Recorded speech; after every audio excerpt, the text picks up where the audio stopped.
Steve, I had too little faith in myself. You did good, Charlie. You're a fast bike rider. I had too little faith in myself.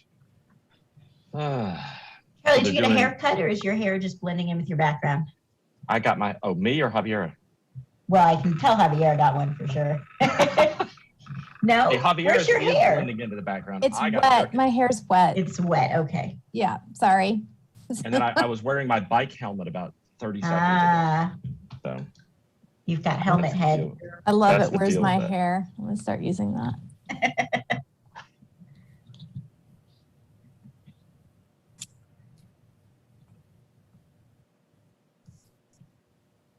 Less than 1 minute to air. We are streaming. All right, I'll try to start behaving myself. Thank you, Tony. I had nice clothes, but they're still at the house, so I'm going to try just to do neck up so people don't know I'm wearing this biking shirt with my I voted sticker. 30 seconds. They know now. Hey, JC, I made it over to see the fire truck. And that thing handles like a BMW. It was crazy.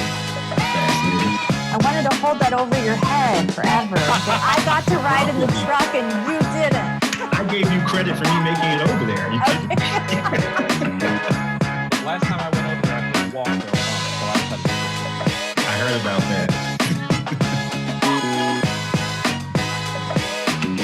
Now, good afternoon, colleagues. Recording in progress. Good afternoon. I want to call this meeting, this work session of the Durham City Council to order at 1 o'clock on Thursday, October 21st, 2021, and certainly want to welcome all my wonderful colleagues, our great staff, and everybody who's attending this meeting or watching this meeting. We're happy to have you with us. Madam Clerk, will you please call the roll? Mayor Schul? Here. Mayor Pro Tem Johnson? Here. Councilmember Caballero? Here. Councilmember Freelon? Here. Councilmember Freeman? Councilmember Middleton? I'm here. Councilmember Reese? right here. Thank you. Thank you, Madam Clerk.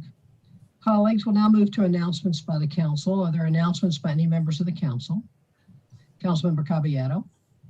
Thank you. Good afternoon, everyone. I just wanted to do a couple of fun shout outs and then just talk about something more serious. First of all, I wanted to thank our fire department for hosting an amazing event on Tuesday where we got to see kind of like a Star Trek futuristic fire truck that will be deployed, I think, early next year in the city of LA, which is an extremely energy efficient fire truck and is already being used in several European cities. I want to thank Fleet Management as well, because they're putting these kinds of things on our radar so that we can meet our sustainability goals.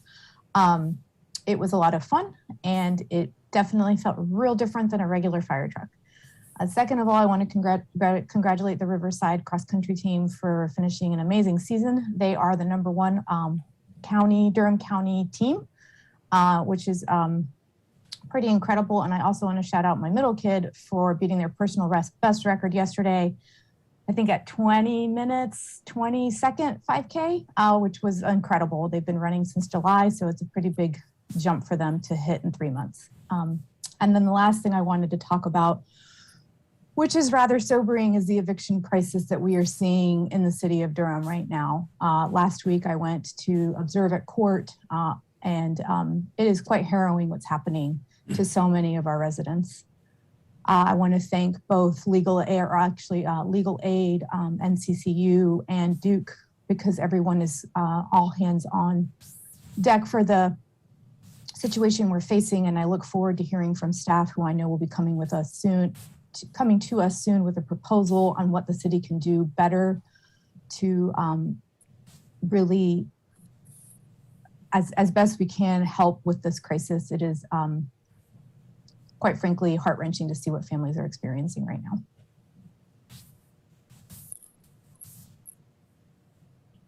Councilmember, thank you so much.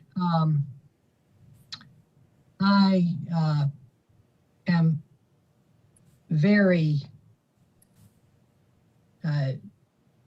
concerned, as we all are, about the eviction situation. And I appreciate how the council and my colleagues have paid so much attention to this and working with our manager. I know that this is of the highest priority for Manager Page and the department. And I know that we are making very good progress on getting a partner and to do this work for us. And we're going to be hearing quite soon from our administration about it. And so thank you for putting that out there. We need to make this happen, and I know our staff is making it happen. So much appreciation. Other announcements, colleagues? Councilmember Middleton. Thank you, Mr. Mayor. Good afternoon, sir. Good afternoon, colleagues and friends and everyone watching. I want to thank Councilmember Caballero for her announcements, and I want to associate myself with all of them.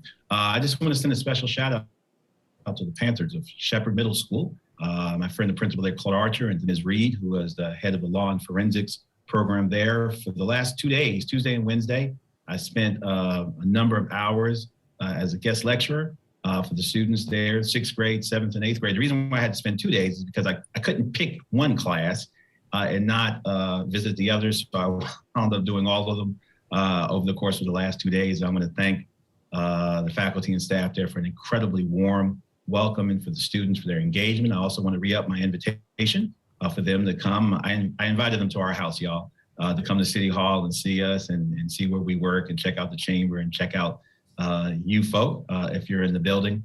So again, this congratulations to the wonderful work they're doing at Shepherd Middle School. And I had a wonderful time visiting with the students in the law forensics program there. And I want to thank them for the warm welcome. Thank you, Mr. Mayor. Thank you, Councilmember. I will be in the house. If they come, I will be there. Absolutely. Looking forward, buddy. Any further announcements? Councilmember Freeman? Oh, my apologies for my delay. I had a little bit of technical trouble, but I just wanted to share, I know that the city attorney shared an update on the Tenants Bill of Rights recommendations, and I will follow up with some folks in the community, and then I was hoping that we could have the conversation in a couple of more weeks, I guess, at the next work session to give it some time to get some more feedback. So if that's fine. Thank you very much, Councilmember. And colleagues, without objection, we will schedule that for the next work session. Everybody good? Okay, thank you. Okay. Thank you very much, council members. Councilmember Reese. Thank you, Mr. Mayor. I just wanted to add on to that from Councilmember Freeman's announcement to say that as the chair of the legislative committee, I would really, really like the opportunity to work on trying to get some of the fantastic recommendations that have come forward from the community into our legislative agenda. Obviously, we're not in a great place in the kind of 2-year legislative cycle to be adding stuff, but I think it makes sense once we have kind of sorted out what is within our power to do as a city and what's not, the things that aren't and that we still think are good ideas, that we go ahead and make plans to try to put those in front of our legislators, our delegation in Raleigh and in Washington, to make sure that they're aware that these are very serious concerns and we'd like them to stand up for our tenants the way that we are going to. So happy to work with you, Councilmember Freeman, on that, and let's get it done. Definitely, I appreciate that. Thank you, Councilmember. Any further announcements? All right, thank you all so much. We'll now move to priority items, and we'll welcome our city manager. Madam Manager, any priority items today? Good afternoon, Mr. Mayor, Madam Mayor Pro Tem, and members of the Durham City Council. I do have a few priority items for you this afternoon.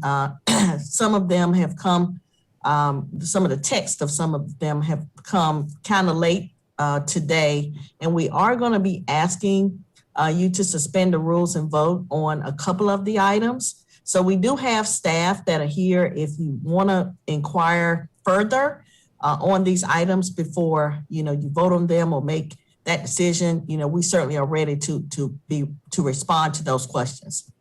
But first of all, item number 11 is a purchase contract. It is with ePlus Technology for the network infrastructure at the Department of Water Management's facility complex.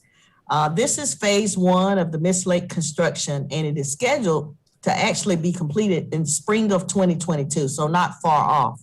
Suspending the rules and voting on this item today will allow, at this work session, will allow the city to initiate the purchase of integral equipment that is becoming subject to significant lead times in the supply chain. So we're just trying to recapture as many days as we can in order to make sure that that equipment is here when it is needed. There's very similar for agenda item number 12, which is a purchase contract with Kontek Systems, and it is for audio visual equipment for the Department of Water Management's facility complex. So those two items have the same description in terms of asking for that permission to suspend the rules and vote on them today to purchase that integral equipment that's subject to significant lead times. So that's the first two items. We also have item number 14, which has been updated, but we are requesting that the suspension of rules for this item be withdrawn, and original attachments, and it is item number 14, service and purchase contract Brady Integrated Security for the site and building security system at the same facility, which is the Durham Water Management Facility Complex. We are not requesting that the rules be suspended for this item, but the original attachment number 2, 3, and 4 have all been removed, and original attachment number 5 has been renumbered as attachment number 2. Also today, we will have agenda item number 10, where contract amendment with Reinvestment Partners, Inc. for the rehabilitation of 2816 Ross Road. That motion has been revised to reflect the original contract amount. And agenda item number 15, which is a source water risk and response plan, is a presentation, and we expect that presentation to take about 15 minutes. Agenda item number 19, which is a contract with Bro Construction Company for SW80 Trails Repair 2021. Attachment number 1 has been updated to remove track changes and comments. And finally, agenda item number 25, Daniel Williams, who signed up to speak as a citizen, will not be speaking today during the October 21st work session. That is all I have today, Mr. Mayor and Council. Thank you very much, Madam Manager. Colleagues, you've heard the manager's priority items. Can I have a motion for their acceptance? So moved. Second. Moved by Councilmember Freeman, seconded by Mayor Pro Tem Johnson. Madam Clerk, will you please call the roll? Mayor Schul, Aye. Mayor Pro Tem Johnson, Aye. Councilmember Caballero, Aye. Councilmember Freelon, Aye. Councilmember Freeman, Aye. Councilmember Middleton, I vote aye. Councilmember Reese. Aye. Thank you very much, Madam Clerk, and thank you, Madam Manager. Madam Attorney, any priority items today? Sorry again, Mayor, it's Don sitting in for Kim Rayberg. Mr. Attorney, good to see you. Good to see you all. There are no priority items from our office. Thank you very much, Mr. Attorney. Madam Clerk, any priority items today? Good afternoon, Mayor, Madam Mayor Pro Tem, and City Council members. The City Clerk's office does have 2 priority items. The first one is agenda item number 1. Council is being requested to approve the September 7th draft minutes. The September 20th draft minutes are still under review. And then my second priority item is to request council to discuss in-person council meetings and then the guidelines for the boards, committees, commissions, and task forces. Thank you, Madam Clerk. Colleagues, you've heard the clerk's priority items. Can I have a motion for their acceptance? So moved. Second. Moved by Councilmember Freeman, seconded by Mayor Pro Tem Johnson. Madam Clerk, will you please call the roll? Mayor Schul, Aye. Mayor Pro Tem Johnson, Aye. Councilmember Caballero, Aye. Councilmember Freelon, Aye. Councilmember Freeman, Aye. Councilmember Middleton, I vote aye. Councilmember Reese. Aye. Thank you. Thank you very much, Madam Clerk. Colleagues, I'm going to hold the clerk's item until the end of the meeting so we can have that discussion after our staff and others who are listening are able to depart. So I just want to make sure that we're being respectful of that other's time.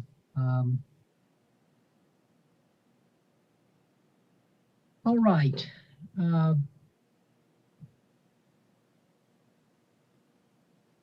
We will now move to the administrative consent items. Under the city clerk's office, item 1, approval of city council minutes. Item 2, Board of Adjustment mayoral appointment. Item 3, Durham Open Space and Trails Commission appointment. Item 4, Go Triangle Board of Trustees appointment. Item 5, Racial Equity Commission appointment. Item 6, Safety and Wellness Task Force appointment. Item under departmental issues, Audit Services Department. Item 7, Community Development Procurement Process Performance Audit, September 2021. Item 8, under the City Manager's Office, confirmation of Civilian Police Review Board members. Under 9, under Community Development Department, amended and restated construction to permanent loan agreement with CASA for 2702 North Duke Street, Bryan Place Apartments. Item 10, contract amendment with Reinvestment Partners, Inc. for the rehabilitation of 2816 Ross Road, and I'm going to pull item 10. Let me just also add that I see that for item 9, there's someone here from CASA, and I assume they only want to discuss this item. If they're here to answer questions. If that's wrong, they can let me know. But I'm going to pull item 10. Item 11, under Department of Water Management, purchase contract, E-Technology, Inc. for the network infrastructure of the Department of Water Management facility complex. And we have been asked to suspend the rules and vote on this item. And I will accept a motion to that effect. I move we suspend the rules. Second. Moved by Mayor Pro Tem Johnson, seconded by Councilmember Freeman, that we suspend the rules and vote on this item. Madam Clerk, will you please call the roll? Mayor Schul, Aye. Mayor Pro Tem Johnson, Aye. Councilmember Caballero, Aye. Councilmember Freelon, Aye. Councilmember Freeman, Aye. Councilmember Middleton, I vote aye. Councilmember Reese. Aye. Thank you. Thank you, colleagues. I'll now accept a motion to approve this item. So moved. Second. Moved by Councilmember Reese, seconded by Councilmember Caballero. Unless there's any discussion, Madam Clerk, please call the roll. Mayor Schul, Aye. Mayor Pro Tem Johnson, Aye. Councilmember Caballero, Aye. Councilmember Freelon, Aye. Councilmember Freeman, Aye. Councilmember Middleton, I vote aye. Councilmember Reese. Thank you very much. Thank you very much, Madam Clerk. We'll now move to item 12, purchase contract Kontek systems for audiovisual equipment for the Department of Water Management facility complex. We've also been asked to suspend the rules and vote on this item. Can I have a motion to that effect? So moved. Second. Moved by Councilmember Freeman, seconded by Councilmember Reese, that we suspend the rules and vote on this item. Madam Clerk, will you please call the roll? Mayor Schul, Aye. Mayor Pro Tem Johnson, Aye. Councilmember Caballero, Aye. Councilmember Freelon, Aye. Councilmember Freeman, Aye. Councilmember Middleton, I vote aye. Councilmember Reese. Aye. Thank you very much, colleagues. Now can I have a motion that we approve this item unless there's any discussion? All right. Thank you, Councilmember. Moved by Councilmember Reese, seconded by Councilmember Freeman. Madam Clerk, will you please call the roll? Mayor Schul, Aye. Mayor Pro Tem Johnson, Aye. Councilmember Caballero, Aye. Councilmember Freelon, Aye. Councilmember Freeman, Aye. Councilmember Middleton, I vote aye. Councilmember Reese. Aye. Thank you, Madam Clerk. The ayes have it and the motion passes unanimously. Continuing with the administrative consent items, item 13, purchase contract PMC commercial interiors for furniture, workstations, and ancillary equipment for the Department of Water Management facility complex. Item 14, service and purchase contract, Brady Integrated Security, Inc. for the site and building security system at the Department of Water Management Facility Complex. Item 15, source water risk and response plan, and this is going to be a presentation. Item 16, under the Finance Department, September 2021 bid report. Under 17, under the General Services Department, acquisition of 720 Archery Range Road, PID number 191699 for the future expansion of Lake Mickey. Item 18, Durham Parks and Recreation Department, Durham Parks and Recreation Outdoor Aquatics project contract with Ratio Sales NC PLLC. Mr. Mayor, can we pull that? I believe we have a community member who's signed up in the chat to speak on it. I'll pull it for them. I was just looking at that as well. Thank you. Mr. Mayor, did we need to suspend the rules and vote on number 14 as well, or am I mistaken? That was withdrawn by the manager. Yeah, we thank you. had originally had that listed, but she withdrew that request. Yeah, thank you. If only I should have paid better attention. Thank you. No worries. I always appreciate the reminders. Thank you. Item 19, Parks and Recreation Department, contract with Bro Construction Company for SW80 Trails Repair 2021. Under Public Works Department, item 20, Utility Construction Agreement for U3308 Alston Avenue. Under Presentations, General Services Department, item 21, Durham Cultural Advisory Board FY23 Cultural Master Plan Funding Proposal. Under Public Hearing, City County Planning Department, item 23, Consolidated Annexation Griffin Place. I'm sorry, that's item 22. I'm sorry. Item 23 is Zoning Map Change Bethpage Office 2. Item 24 is Zoning Map Change Lida Park. There are no citizens matters to be heard at 1 o'clock. Mr. Williams has decided not to appear before the council.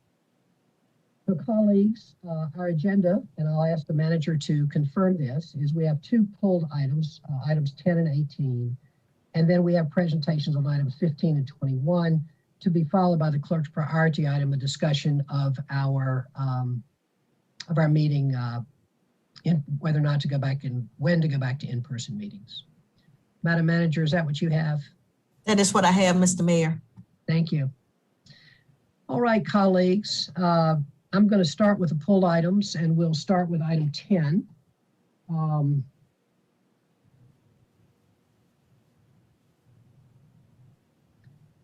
And I pulled this item, and then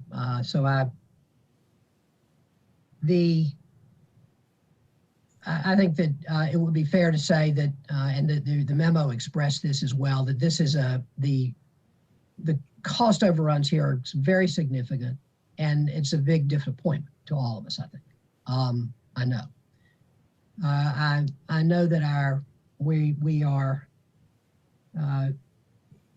have been in the $40,000 to $50,000 range in subsidy per unit. And to see this with what's happened with the asbestos in these buildings, as well as the COVID-related, supply chain-related costs to drive the price up as it has, it's a huge amount, and I'm worried about it. I'm worried that. We certainly can't do many of these. We know that when we have 30% AMI, like we have with the CASA housing, it's going to be more expensive to subsidize, and we've done some of that at up to $100,000 per unit. But this is even above that, and it's because of these cost overruns. So I'll start with that. Mr. Johnson, good to see you. I read the rationale, and I understand the rationale that we already have some sunk costs here, and we have the concern about needing to spend our CDBG money, and that CDBG money, not getting it would mean that we could reduce our allocation in future years, which we certainly don't want. But I'm very concerned about this overrun, and I wondered if you or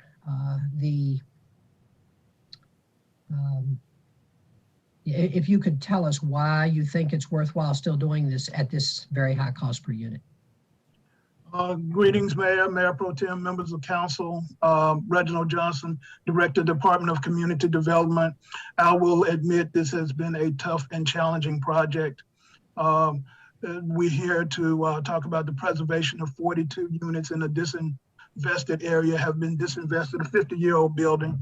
And the project was scoped for some asbestos mitigation, but in the midst of that, we have been hit with two whammies. One, the developers' reinvestment partners. One was that the remediation needed to be more extensive than was originally planned, and they had to go in to remove sheetrock, which meant that they needed to go in and remove and change out systems, which resulted in one cost. And then it was in the midst of this opportunity, this challenge called COVID. As you mentioned, with the price increases and, for example, lumber increasing 250%, either one of those would have been something that we would have handled better, but we have both of them. One of the challenges that we faced, in making this recommendation is that the project is halfway completed. And the question is, if you're walking across the bridge, do you turn around and go back, or do you press forward to the other side? There was some cost in us going back. We were affected by the CDBG. The developer would lose almost $1 million that they would have to return. There would be persons that would be losing affordable housing that have affordable housing now. And then we would also lose the units because most likely the development would have to be sold. So pressing forward to the other end to work toward the completion, we will get the units. It's going to cost us. It's going to cost us dearly. You mentioned we can't do another one of these, period, and have something of this magnitude happen. There's no question about that. We're looking at, how we even evaluate preservation projects going forward, so that we don't get caught in a situation like this again. Yes, the price is extensive, but also there's a cost if we go back.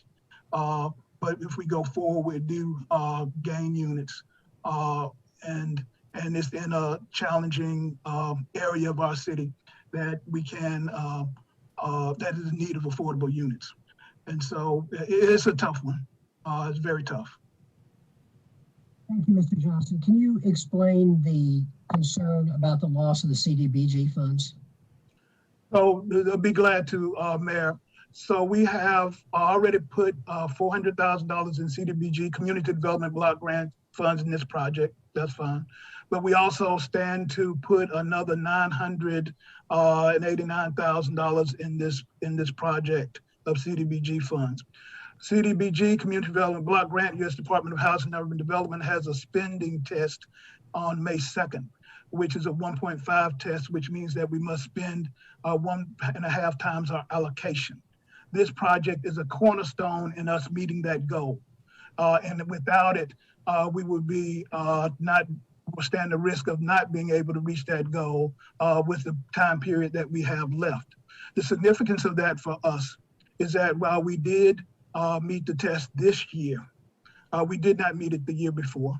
And we were able to recover from that well.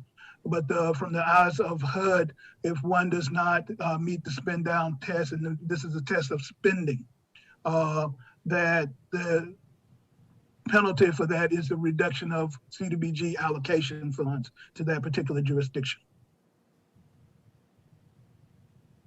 Thank you very much.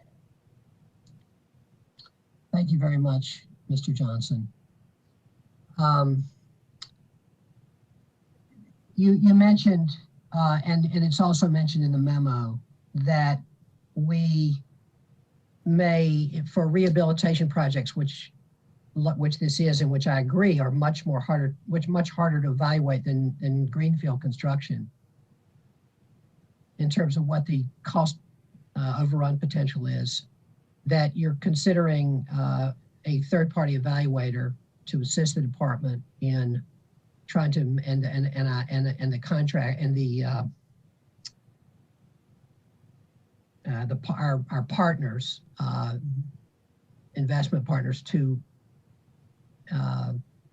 our what's the word I'm looking for, Reginald? Not our partners, the people we're contracting with.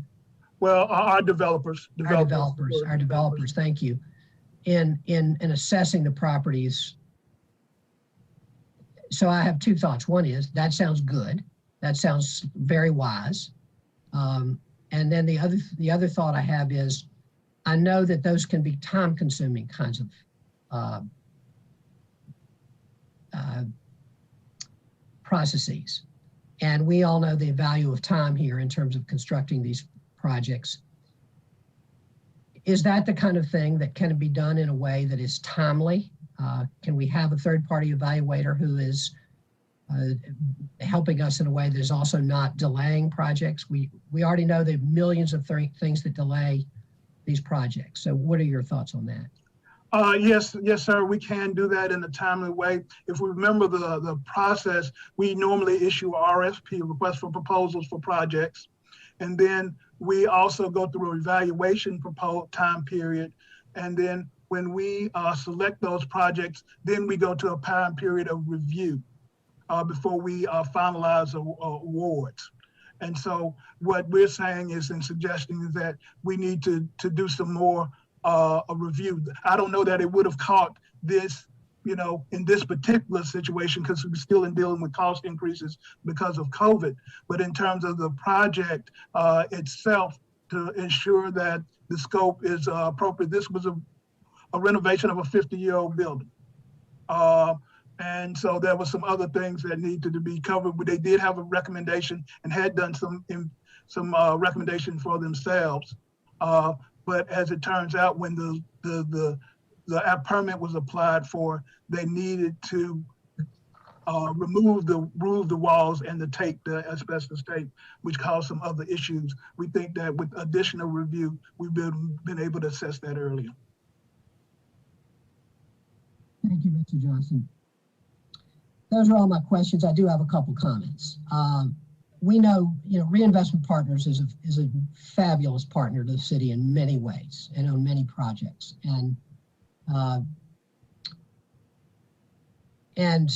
So we know that they are a great and a trustworthy partner. I understand what you're saying about the CDBG funds and our need to maintain our ability to keep our CDBG allocation, which is so crucial. And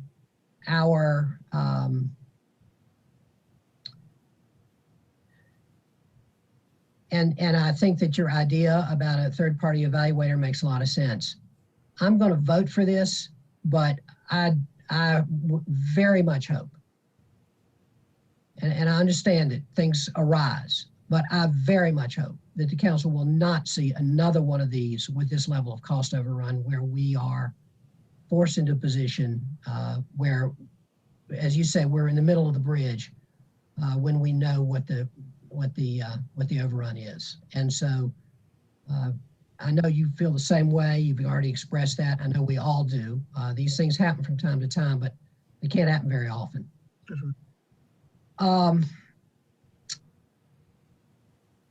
Colleagues, other comments or questions for Mr. Johnson? Councilmember Freeman. Thank you, Mr. Mayor. I appreciate you calling this out and allowing Mr. Johnson to expand a little bit further, because I didn't capture that from the memo, that level of complexity. But I do want to note that this project, I think it's an understatement to say that the area that it's being conducted in is challenging.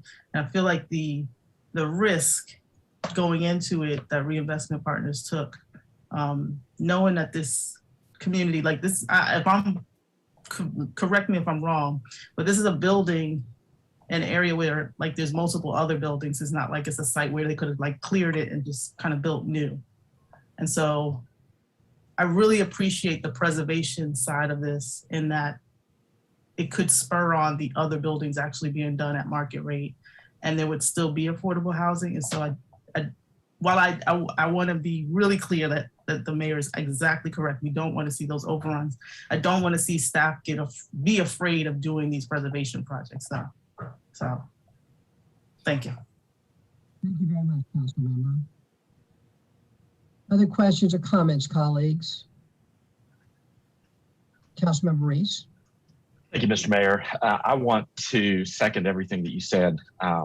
This is obviously a critically important project, and I support the measure before us, but it's clear that we can't do this very often, and I really appreciate Mr. Johnson's commitment to taking steps to make sure that this doesn't happen, or at least we have a better lead time on it. The reason I raised my hand is because I don't see another item for the Community Development Department on our agenda today, and I just wanted to take a minute to say to Reginald Johnson, the head of our Community Development Department, that I am so grateful, and I know I speak for many in our community, so grateful for all the work that you and your department are doing right now. I sat down and thought about it this morning, and I can't think of another department in city government that is more critical to the work that this city is trying to do in so many areas. And I know y'all are way past capacity right now in terms of the work you're trying to do.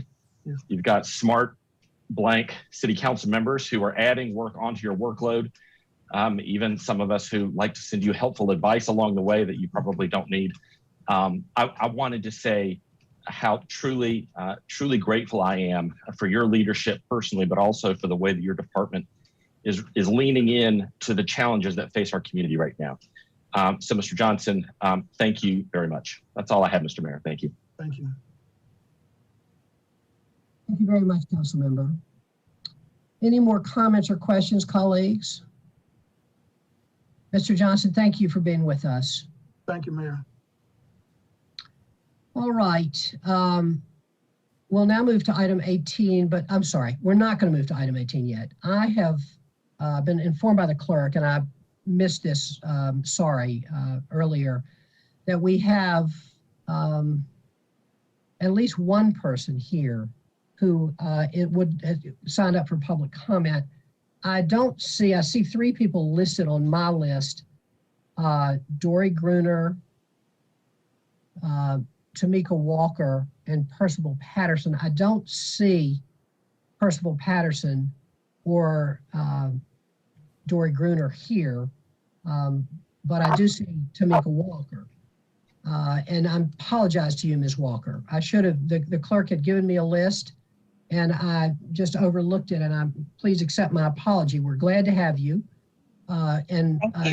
You're welcome to be here, and we're glad you're here, and you have 3 minutes. Yes. First of all, good afternoon, everyone. I'm here again in front of you guys to continue to talk about safety at GoDurham.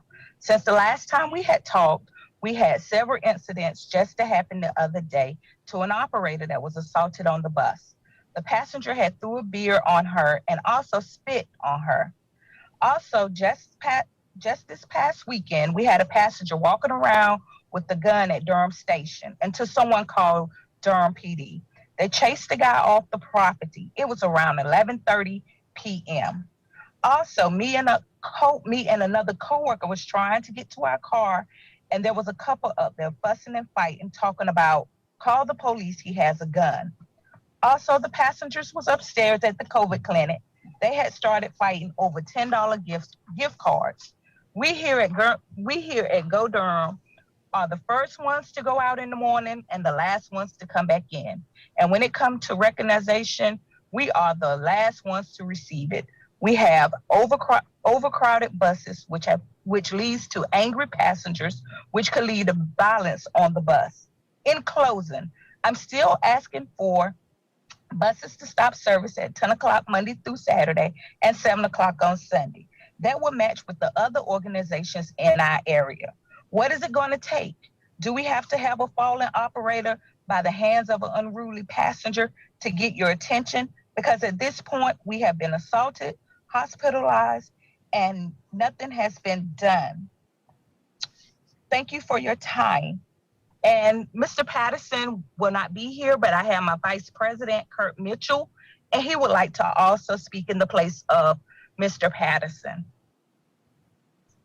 Thank you, Ms. Walker, and I'll offer some comments in a minute after I don't see Kurt Mitchell, I see Mitchell Sava. Is that the same person? No, sir. Is he with you, Kurt Mitchell? Yes, sir. I'm sorry. Okay, great. Kurt Mitchell, please, welcome. We're glad to have you, and you also have 3 minutes. Well, thank you. Good afternoon, Mayor, City Council members. I'm Kirk Mitchell. I've been a GoDurham employee for 22 years. My concerns today are safety and looking out for the well-being of GoDurham employees. Employees are asking what reason and what incentive do we have to remain working here? Since working through the pandemic, things have gotten worse. We have no COVID relief resources to help those that use all of their FMLA and sick day time during the pandemic. They had children that couldn't go to daycare or school. Some even caught the virus. The company took their vacations away the following year because of a certain stipulation. It's not our fault that we are in a pandemic. Employees are facing suspension, termination because they exhausted all of their FMLA and sick time. We are constantly losing employees because they don't feel safe. We don't have enough drivers to run a complete run board. They are stressed, afraid, tired of being unappreciated. We are essential workers driving around more passengers than any other transit company in the tri-state area. We are asking the city for more resources for COVID benefits and also higher wages increases for the GoDurham workers.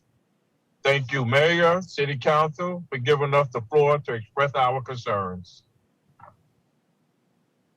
Mr. Mitchell and Ms. Walker, thank you so much for being with us. And Ms. Walker, thank you for being here again. Any assault that you all are experiencing is absolutely unacceptable. What you've had to say about this, the feelings you've expressed, your anger about it, your dismay about it is absolutely justified. Our transportation director, Sean Egan, I realize is not here today. I looked through the attendees. He did not know, I'm sure, that this was going to be on the agenda. But I know that our administration is here listening, and we absolutely do need to do everything we can to keep you safe.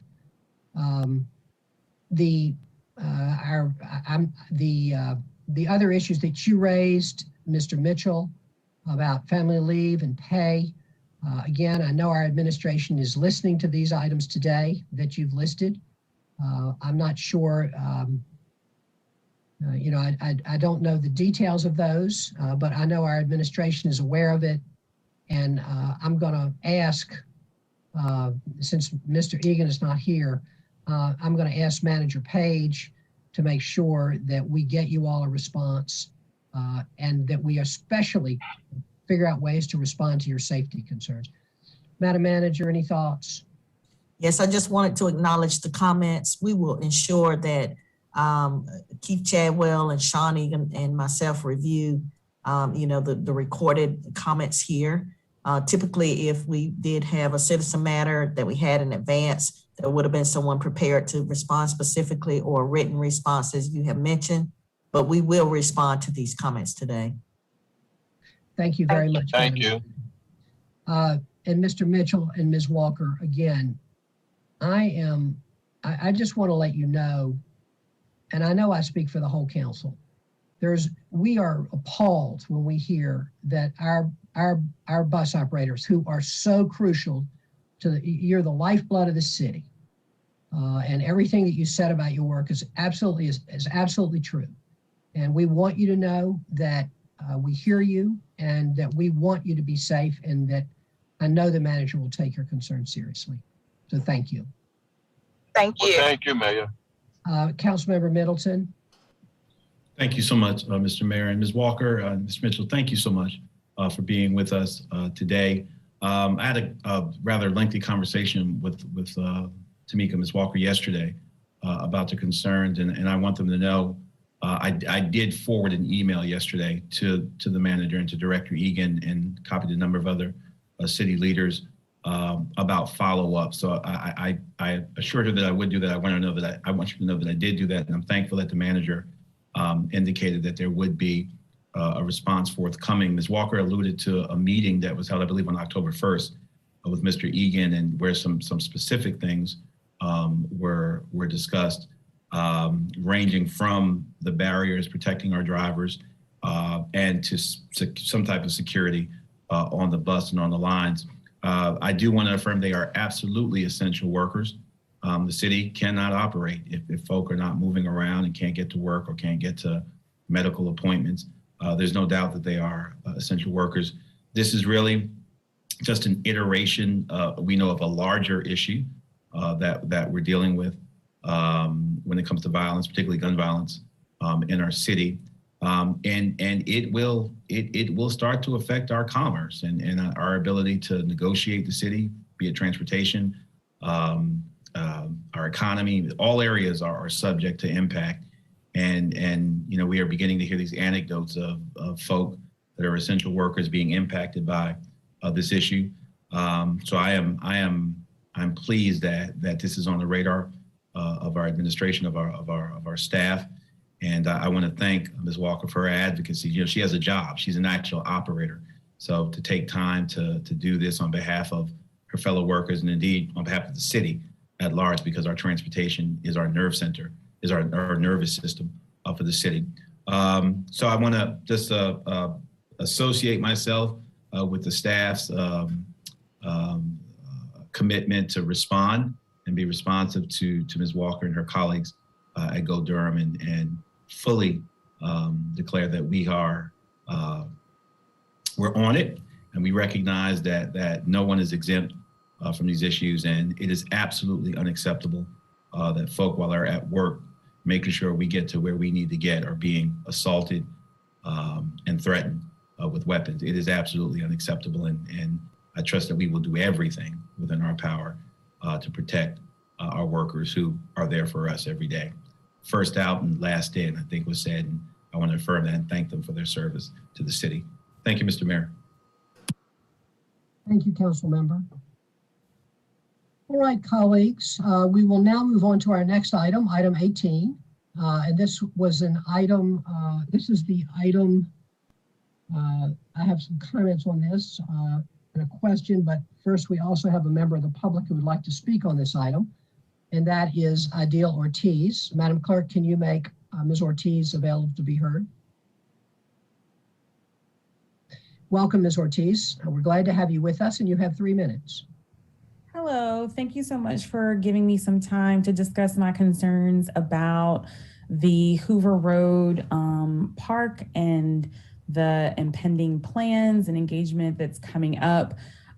Just wanted to say that, you know, when our new director came on to Parks and Recreation, I was really excited about the opportunity to meet someone new who might be more amenable, quite frankly, to community engagement and connecting with all of the wonderful work that is happening in the city that brings community residents closer together to the city departments that deliver their tax-funded amenities, so that those amenities more closely mirror the things that those people want in their backyard. And so right now, I understand that this park is the next step in the master plan, but the master plan itself was probably built on what we know were not the most equitable engagement practices.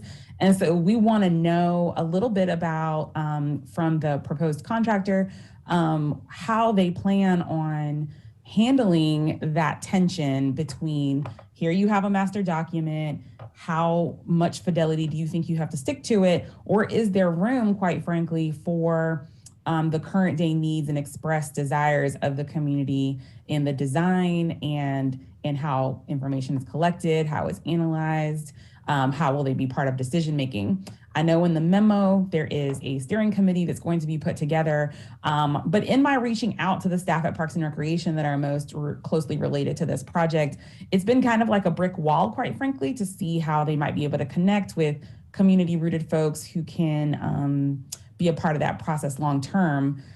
It seems to me, unfortunately, that they've been pretty intentional about separating Hoover Road and Wheels, the Wheels Fun Park engagement from other things. And part of the sadness that I have about that is that obviously, as we're all still dealing with a pandemic, and even before the pandemic, communities in this area often experience engagement fatigue. And so integrating engagement efforts together so that we can see how they are parts of a whole and how they connect to a larger community narrative would be more helpful. And I'm just concerned that those things won't happen in a way that allow us to enunciate our concerns around traffic and road impacts, housing prices, et cetera, as we move forward with this project. And so I'm just here to express my concerns, to formally express to the staff that I feel fairly shut out from supporting design of this. And as a community resident that is very passionate about this issue, I think that the experiences I've had thus far are the very antithesis of what the equitable community engagement blueprint we're meant to produce. Thank you for your comments, Ms. Ortiz. We appreciate you being with us today. All right, colleagues, who is here from the staff to discuss this item? Good afternoon, Mayor, Mayor Pro Tem, members of City Council. I'm Jason Fallon, Senior PM with General Services, and I'm here to talk about on behalf of the contract with Ratio States. All right, thank you. Mr. Phelan, is anybody here from Parks and Rec as well? Yes, we have a few resources persons with us today. All right, good, thank you. My question, what is the owner's reserve? There's an owner's reserve of $146,000. What is that? That's a great question, Mayor. We have in our CIP, we have $483,000 for this project in this fiscal year. And the reserve is the item that we did not, basically the proposal from our vendor did not hit or exceed our budget. And between the proposal and our owner's contingency, the reserve is what we have to allotment to continue with our project, other scope of services, or roll into the next fiscal year to build upon our scope as we further engage with this project as we go down the fiscal years. Okay, great, thank you. Good to know. Let me observe one thing about this contract that has nothing to do with I mean, in many ways it's a good thing. We have 4 minority subs on this contract. This agenda is full of MWBE and WBE, MUBE and WBE subcontractors all throughout this agenda. Mr. Phelan, I'm not addressing this to you, I'm addressing this to the world.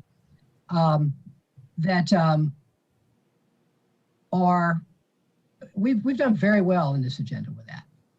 None of them are from Durham, none of them. All 4 of these contractors are from Raleigh. And throughout our agenda, that's what this looks like.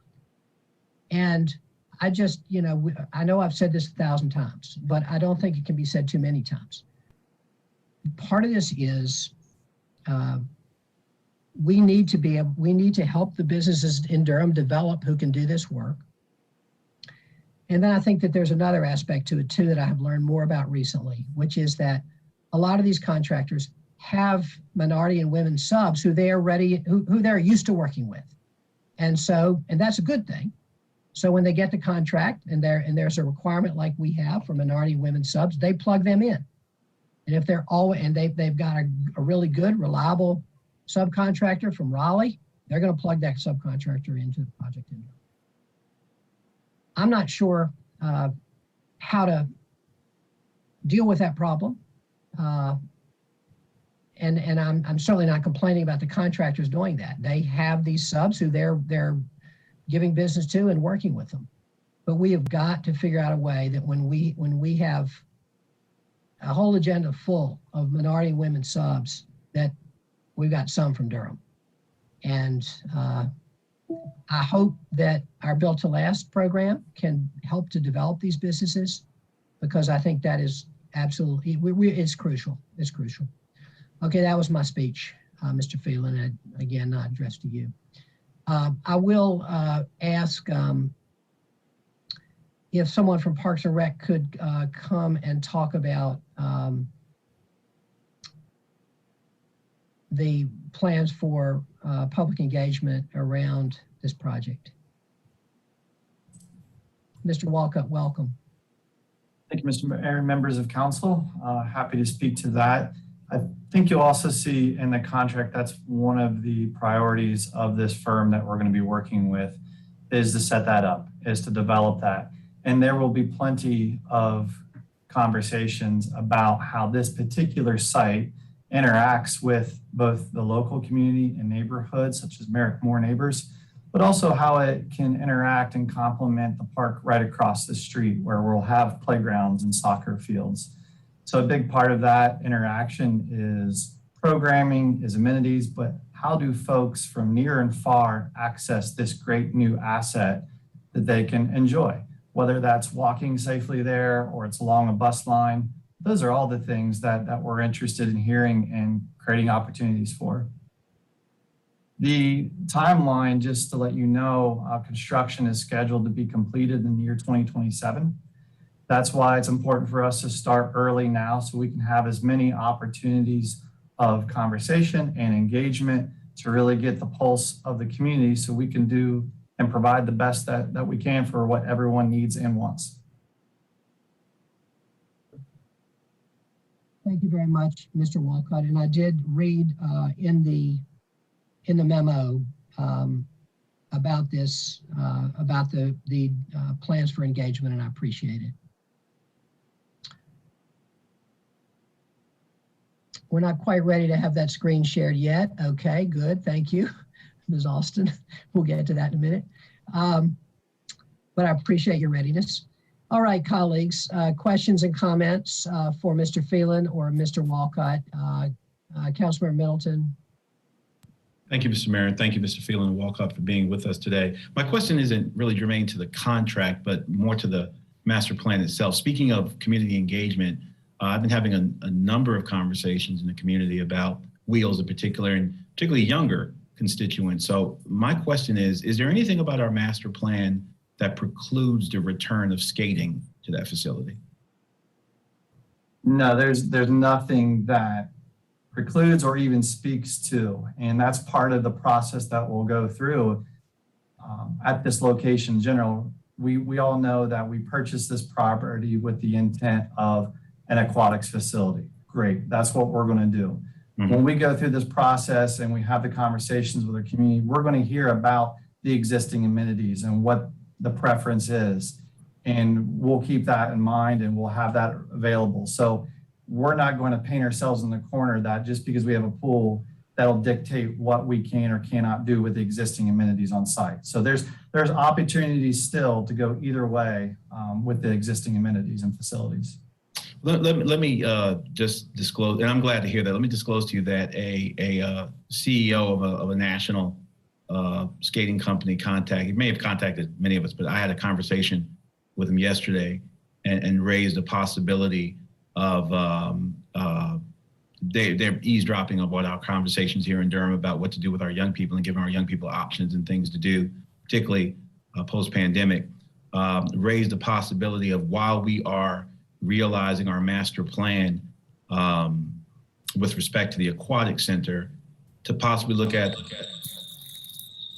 somebody's echoing, the return of skating to that facility, and perhaps even looking to get into some kind of contract relationship to provide, this is an iconic place and a lot of folk have a lot of memories in that place. And I keep running into folk who talk about just memories in that place and would love to have a place for their kids to skate in that area. So I'm sending you guys an email, folks an email, and Parks and Rec, but I'm glad to hear that that doesn't preclude it.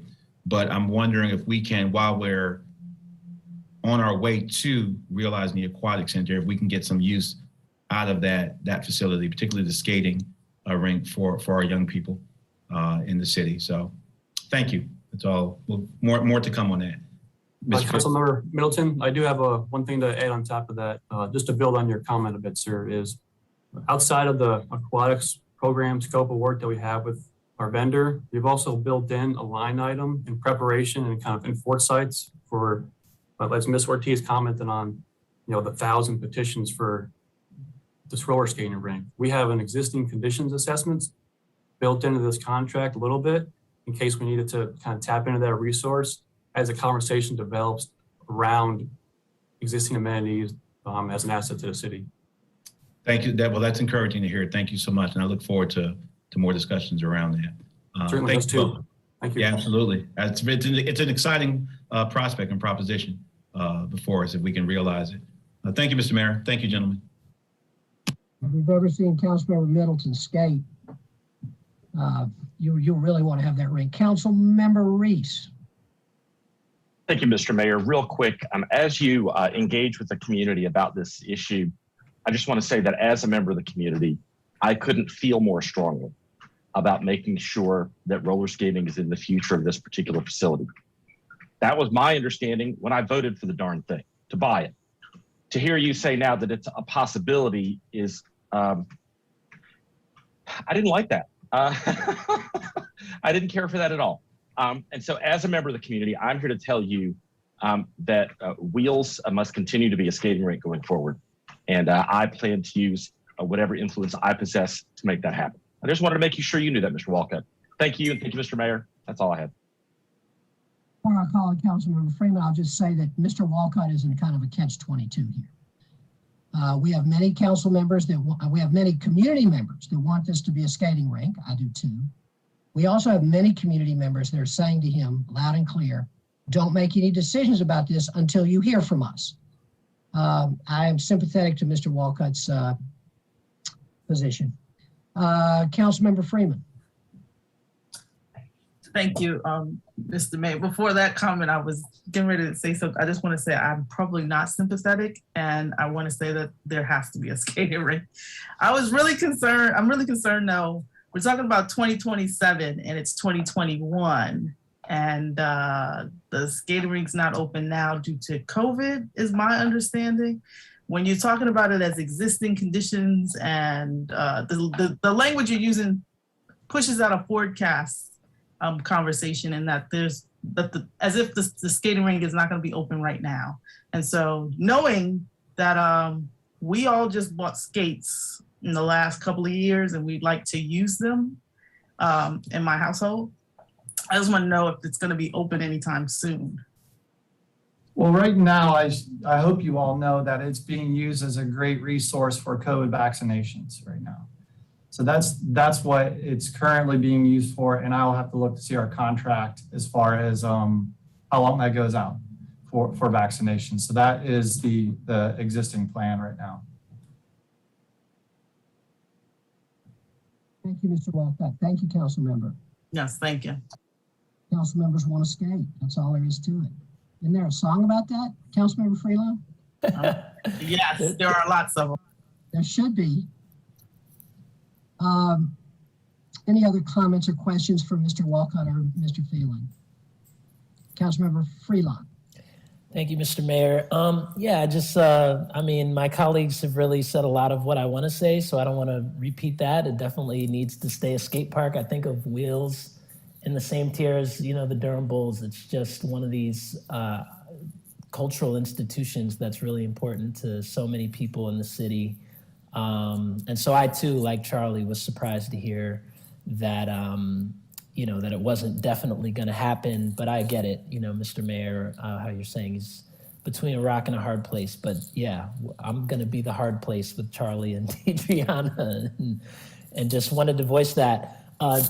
Something Ideal Ortiz said, I just wanted to amplify a little bit. She talked about kind of not getting the type of response from Parks and Rec that she felt was necessary. And I remember a little earlier this year hearing similar things from the Merrick Moore community, who felt unheard with the soccer and everything going on across the street. They didn't feel like they were adequately engaged. I know some of that, Mr. Walcott, precedes your involvement with the city, but hearing Ideal echo similar sentiments is a little troubling. And listen, we hear the name Ideal Ortiz in these rooms at least a couple times a month because she is an absolute community warrior and community engagement specialist.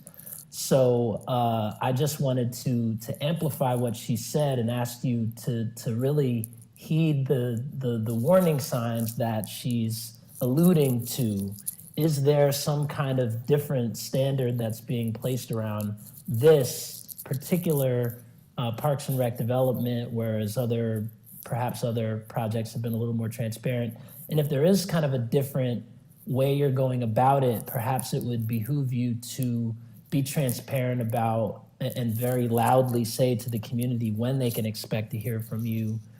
Because if someone who's got her ear to the street, like Ideal is saying, like, hey, y'all, I don't feel included. I don't feel like I'm being heard or engaged. I take that very seriously. And to your credit, I know that when Merrick Moore reached out, when some members of the Merrick Moore community reached out with similar critiques earlier this year, they were addressed. So I do just want to thank you and acknowledge that, when people call you out for, hey, we're not hearing from you, you do something about it. So having heard from Ideal today, I would hope and expect that we do something about it, that we have a conversation with her about what her concerns are, understand a little more deeply how and why she's felt kind of shut out from those conversations. Again, specifically with her, because she's someone who's done wonderful engagement with the Durham Youth Listening Project, and with other departments throughout the city.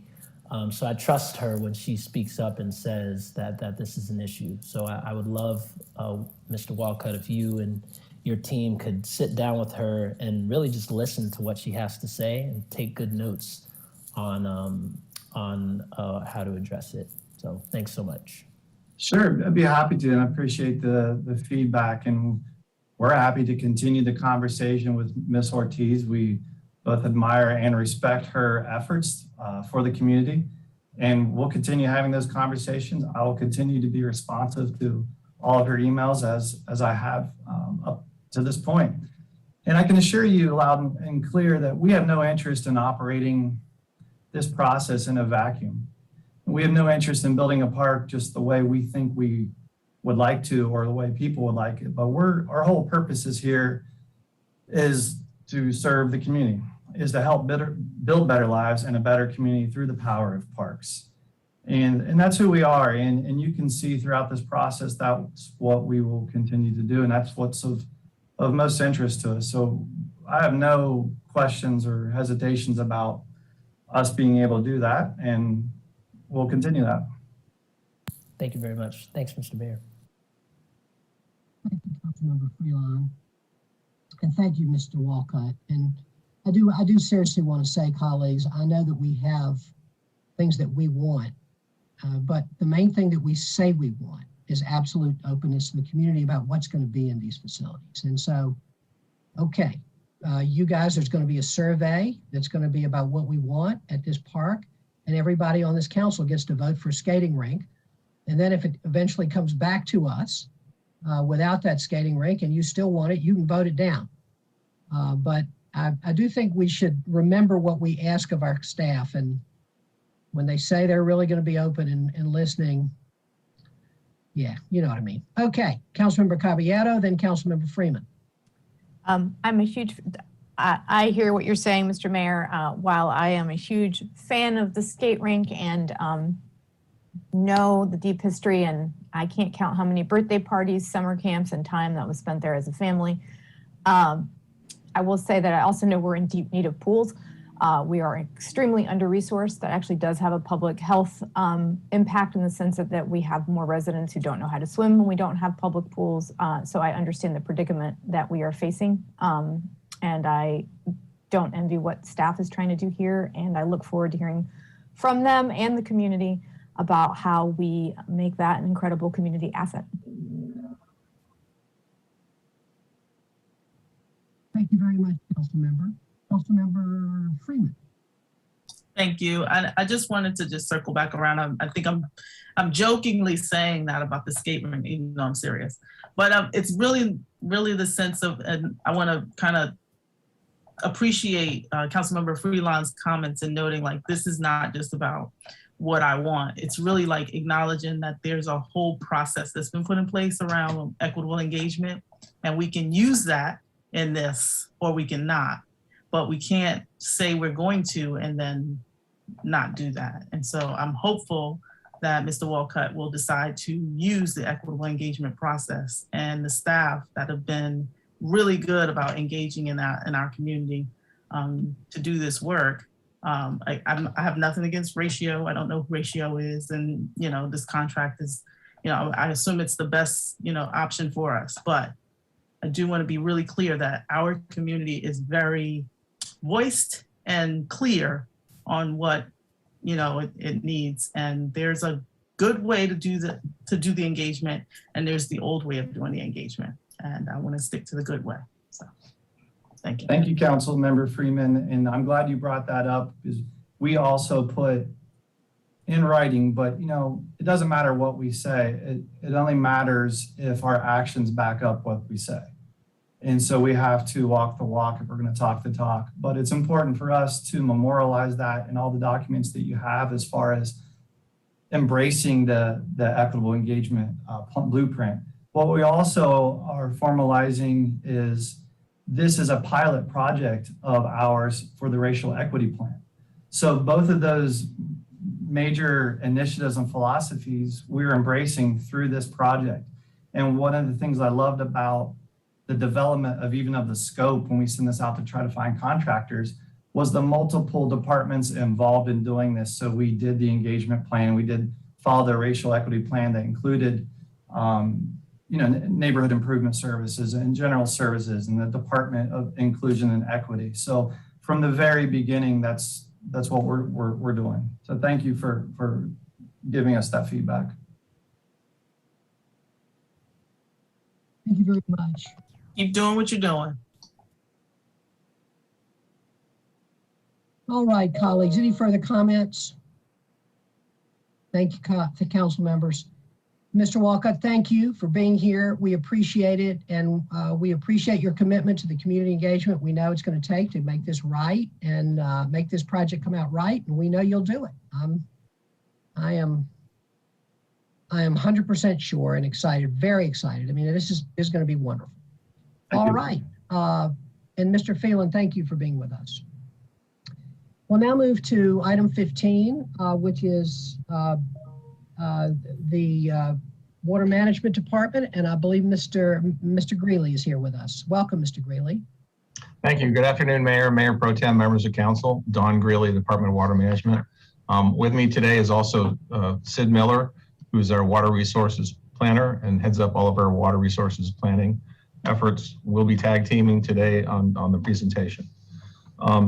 First off, I'd like to thank council for the two earlier items for suspending the rules and voting on the two items related to the Miss Lake project to be able to keep that online. Certainly the supply chain issues that we have now, it was critical to move those forward. And I want to extend our department's appreciation for you suspending the rules and voting on those items earlier today. We appreciate the opportunity to provide you an update on the city's water system risk and resiliency. The timing is perfect today because today, October 21st, we, along with other water providers across the country, are recognizing the 7th annual Imagine a Day Without Water. This campaign encourages us to think where our water comes from and where our wastewater goes. For most people, water is out of sight, out of mind. We wake up, shower, make our coffee, wash dishes, feed the family, flush the toilets, and do the laundry. For those without access to clean, safe, reliable drinking water, a day without water is frustrating reality with seemingly few solutions. The ongoing pandemic has reinforced that water is the lifeline of our communities. Investing in our water and wastewater infrastructure can ensure we can continue to provide critical services through efficient, redundant, and resilient water and wastewater infrastructure. At the end of the day, we want to ensure that all of our customers have fresh water to drink. Firefighters have the ability to fight fires, and hospitals and medical facilities can provide critical medical care that requires clean and safe water. And with that, I'll ask Sid to open up the presentation and we'll get started.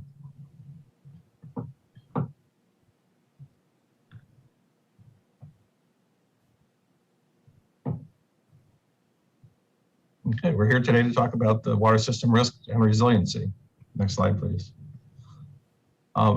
I'll be talking a little bit about the current water system resiliency that we have in place that we've been working on for a number of years. And then I'll turn it over to Sid to talk about America's Water Infrastructure Act of 2018.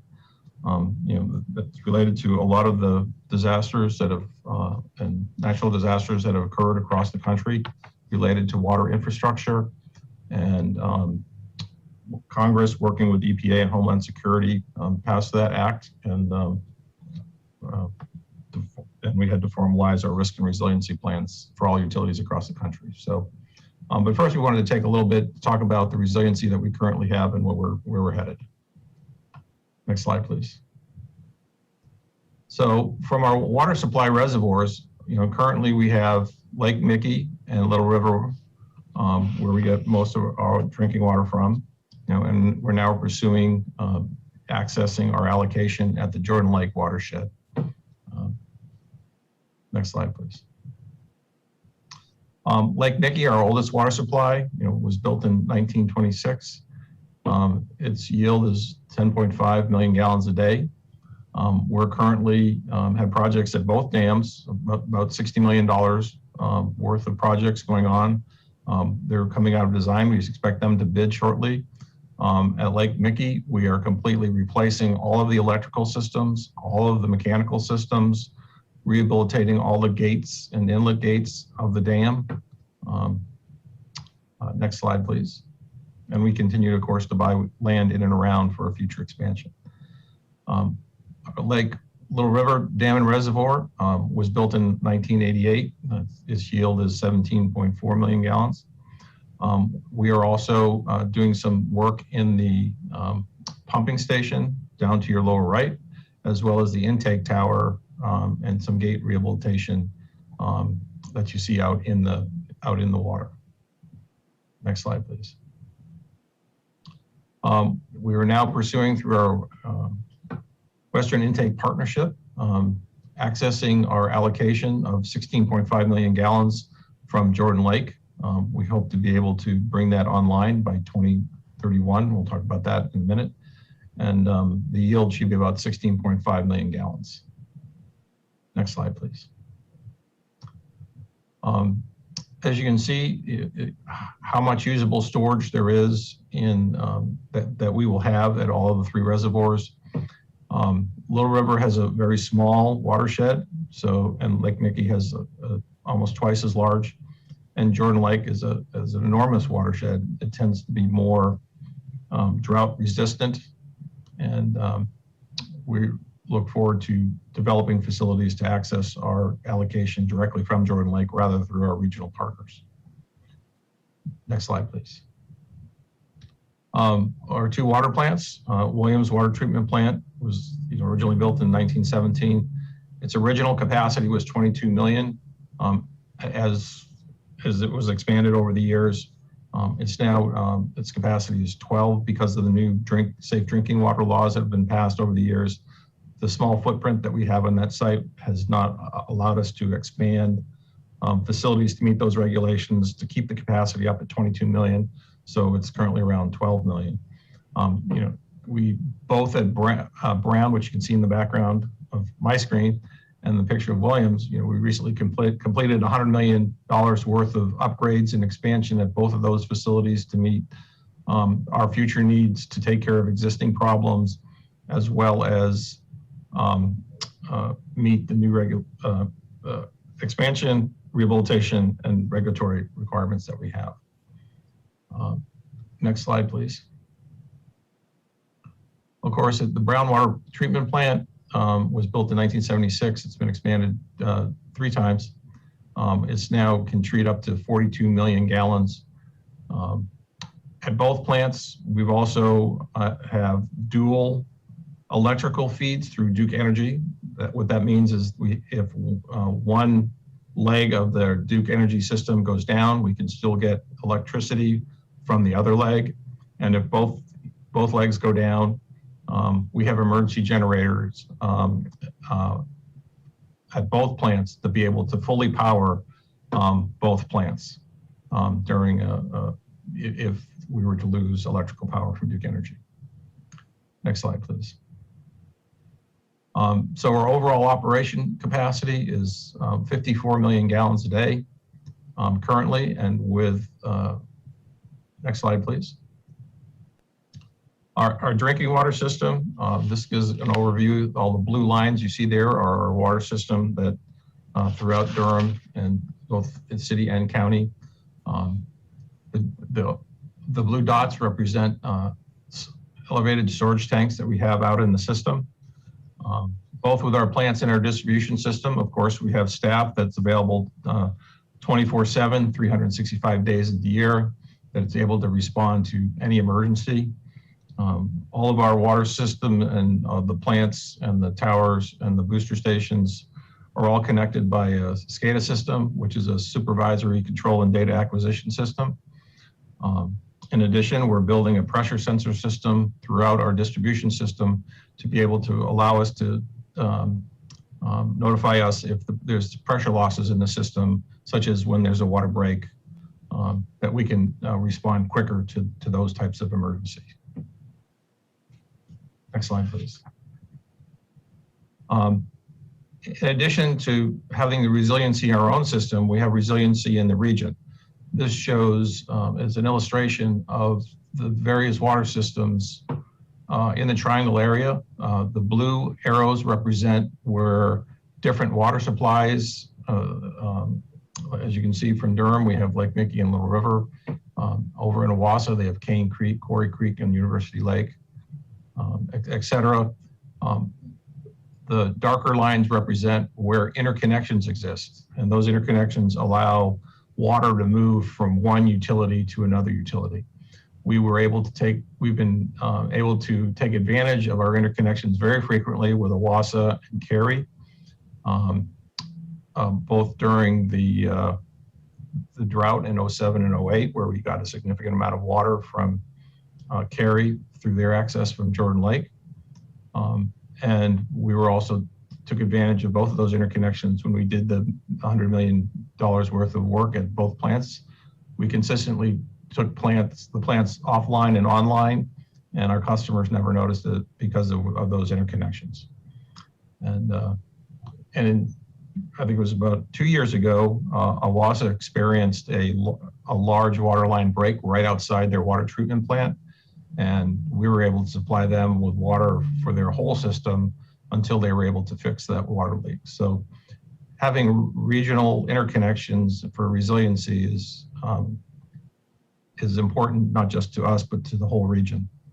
Next slide, please.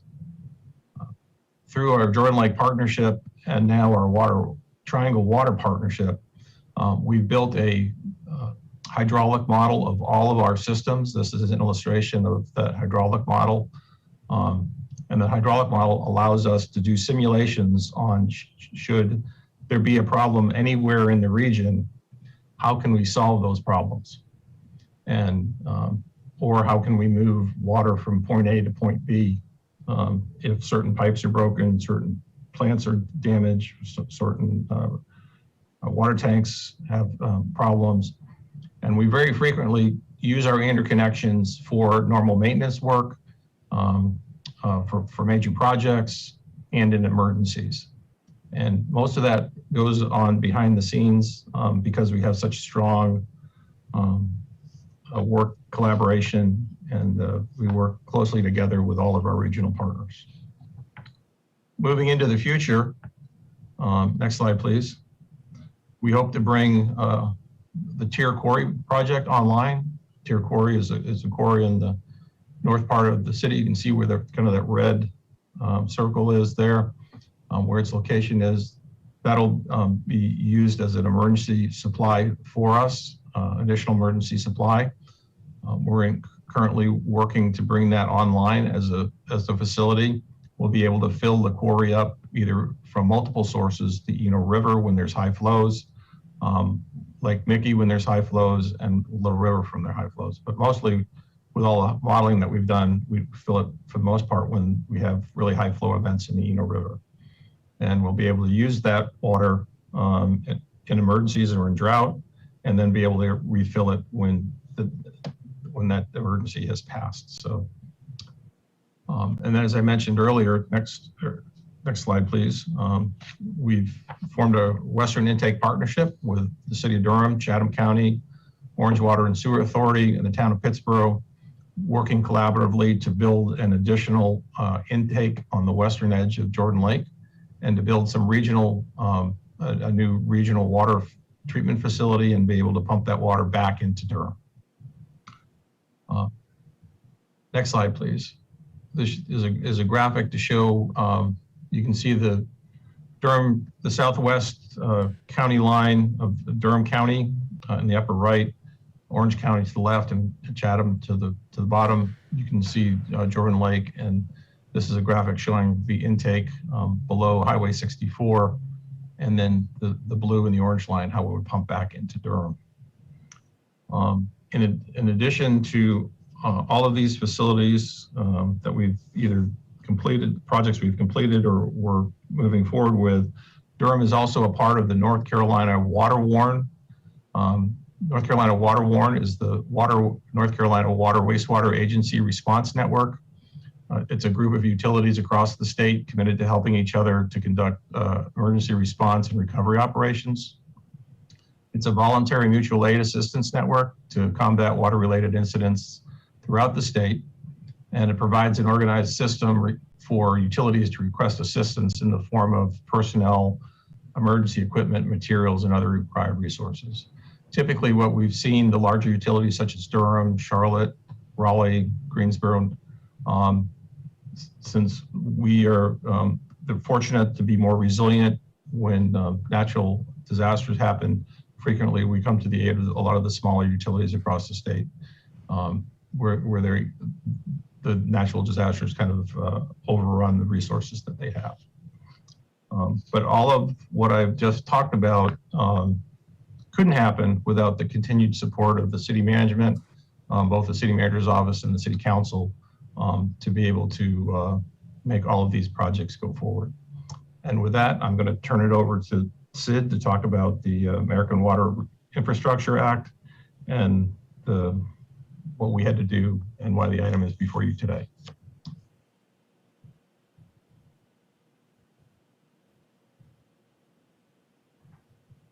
Sorry, I had to figure out how to unmute myself.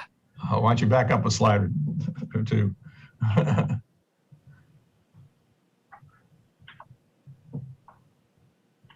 Wrong way. There you go. One more. There you go.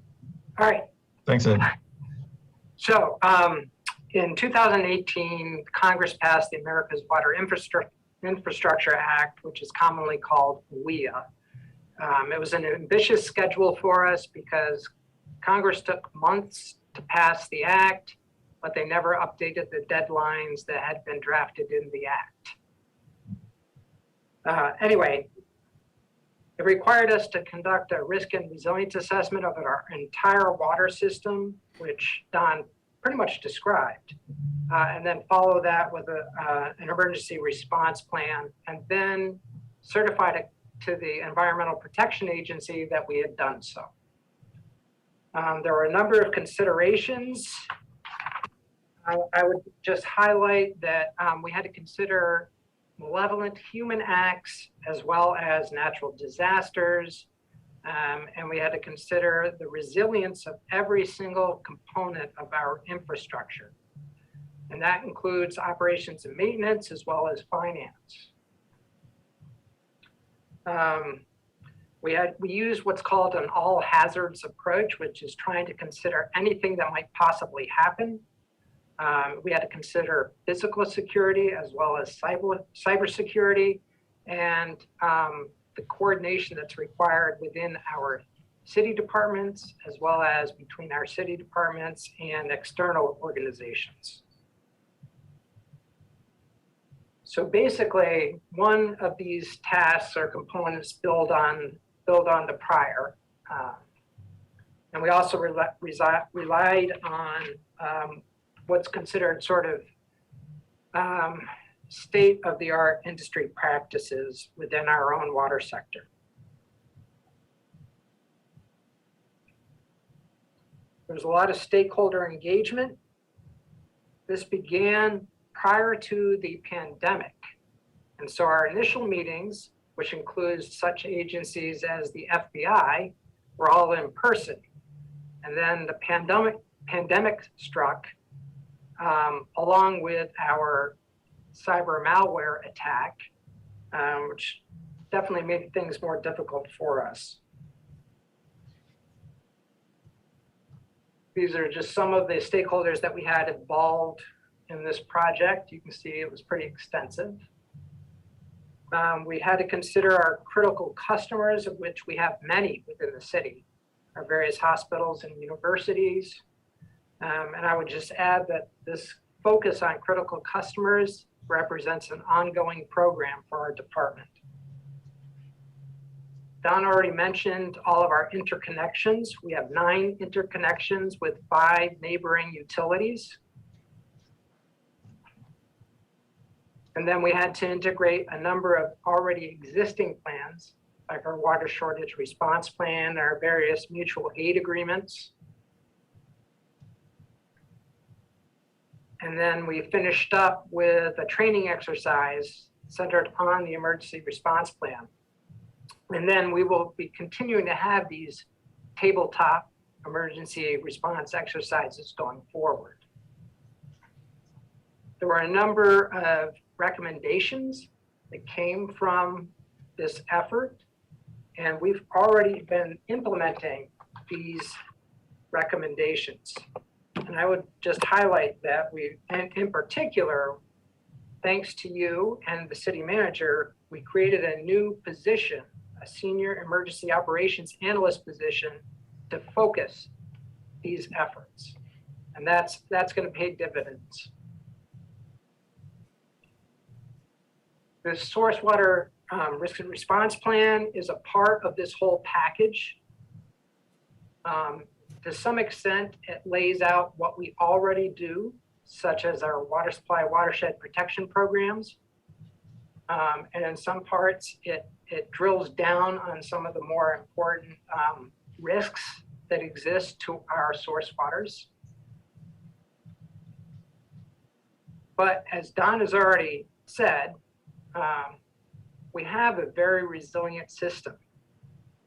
We have multiple water sources, we have multiple means of treating those sources, distributing that water, and then we have those interconnections throughout the region.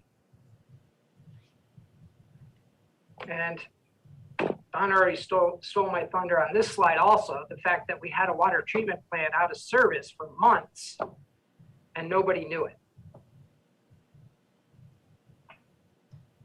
So I just want to close with looking into the future and the future resilience of our system.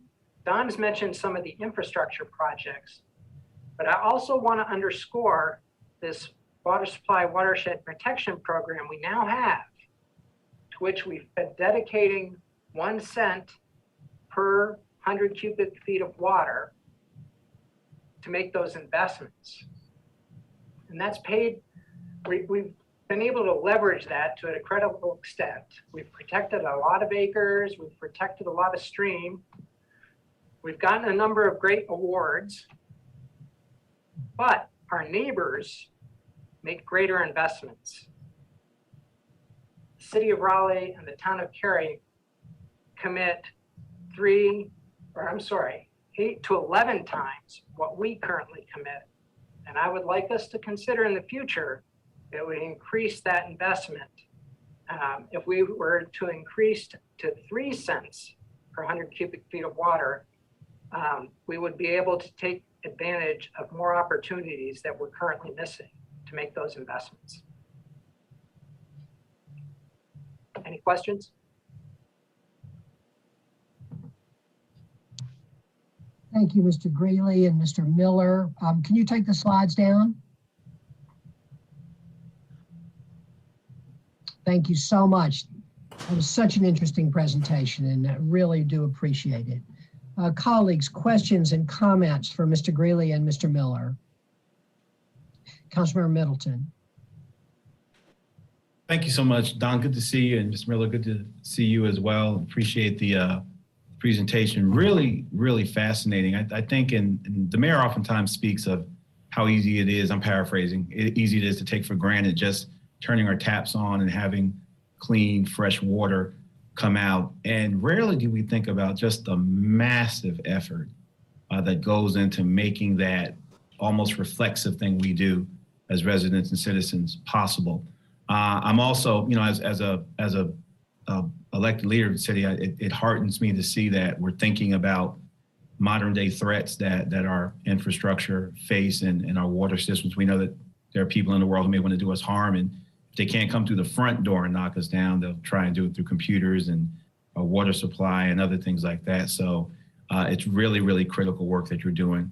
Often unheralded, I know, but I want you to know that there's a bunch of us that appreciate it and recognize it. I was fascinated by, Mr. Miller, your observation about how much we spend relative to some of our neighboring cities. I just want to be clear, the opportunities that we're missing do not translate to deficits in our security posture around the water, right? We're not, I just want to be very clear as folk listening to that. Would you just expand a little bit on some of the things we could be doing if it were upped? Yes, thank you. So the way we implement this water supply watershed protection program, or one way we do, is we participate in a regional activity with the city of Raleigh and with various land trust nonprofit organizations to take advantage of land conservation opportunities that they bring forward. So at present, those land trust organizations bring forward more opportunities for land conservation than we are able to participate in. Got you. And the conservation is around areas that are upstream of our reservoirs. So the more land that we can conserve, of course, the more we can protect the water quality that flows into the lake. We obviously have a vested interest, but geographically and this is going to sound kind of funny, are there residual benefits that accrue to Durham by virtue of our other partners doing it, even if we don't participate just by virtue of geography? Is this about bragging rights basically and being able to hold our heads up when we walk in the room about how much we're pitching in? Not exactly. So there are land trust opportunities, land trust projects and opportunities that occur downstream of our reservoirs and elsewhere within the Falls Lake watershed that the city of Raleigh or others might invest in. We focus our efforts on those land trust organizations that are providing opportunities that are upstream of our own reservoirs. Got you. Absolutely. So we ought to be looking seriously at upping what we spend. And I guess it's your word, my words, not yours. I get it. But I appreciate it though. I get it. Message received. Thank you for a wonderful, wonderful presentation, gentlemen. Good to see you both. Thank you, Mr. Mayor.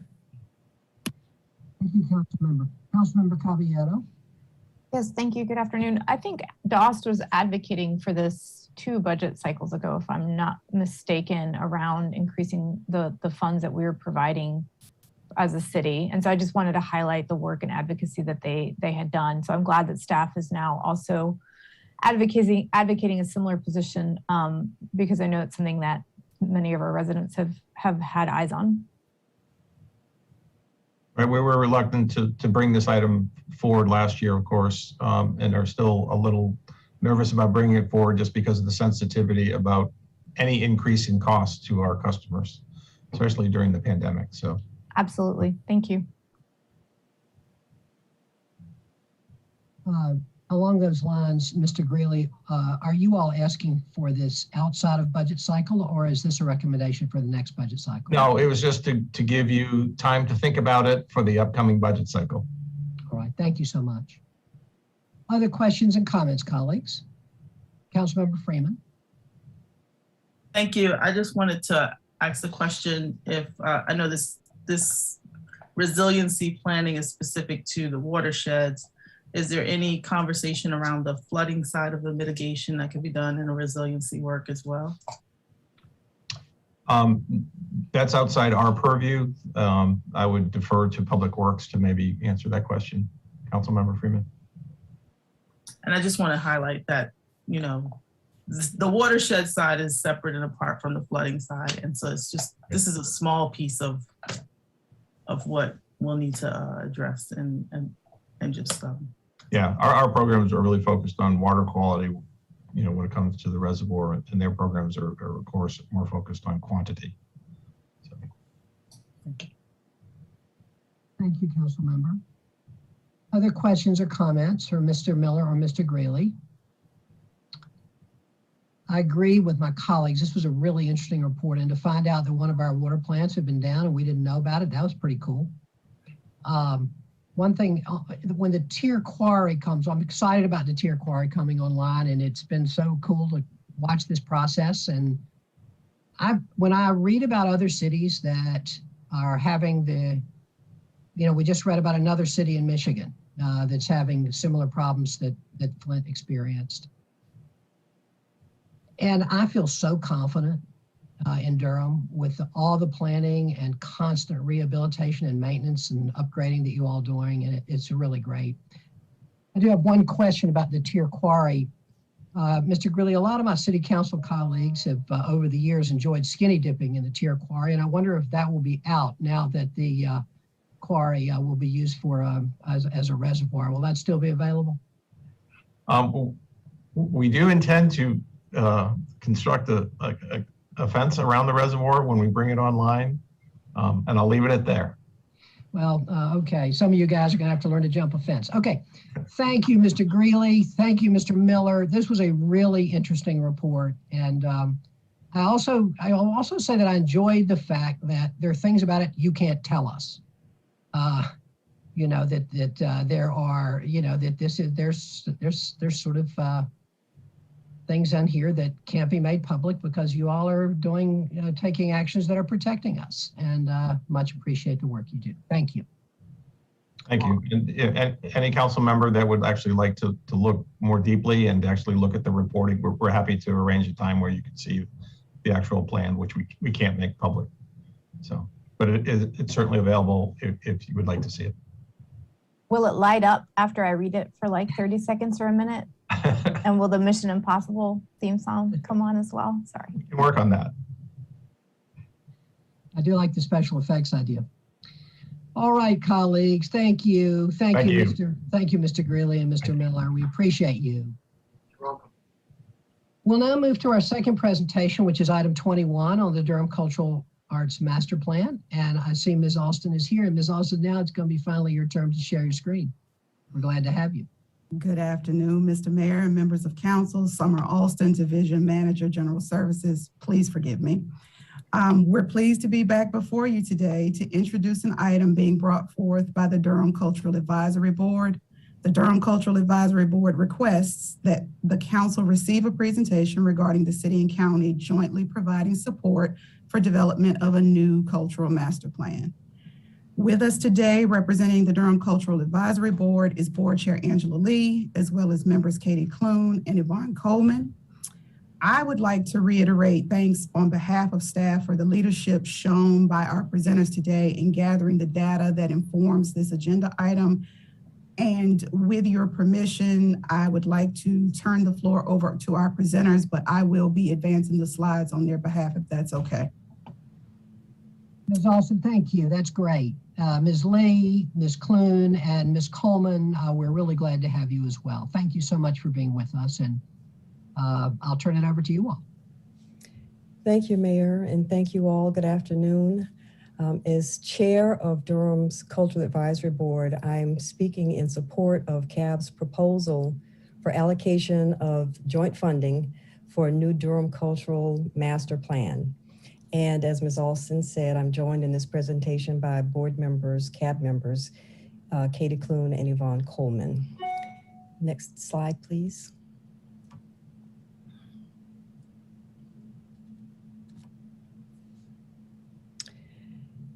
Our Cultural Advisory Board consists of 15 volunteers who are appointed by the city and the county with tremendous and greatly appreciated staff support from General Services.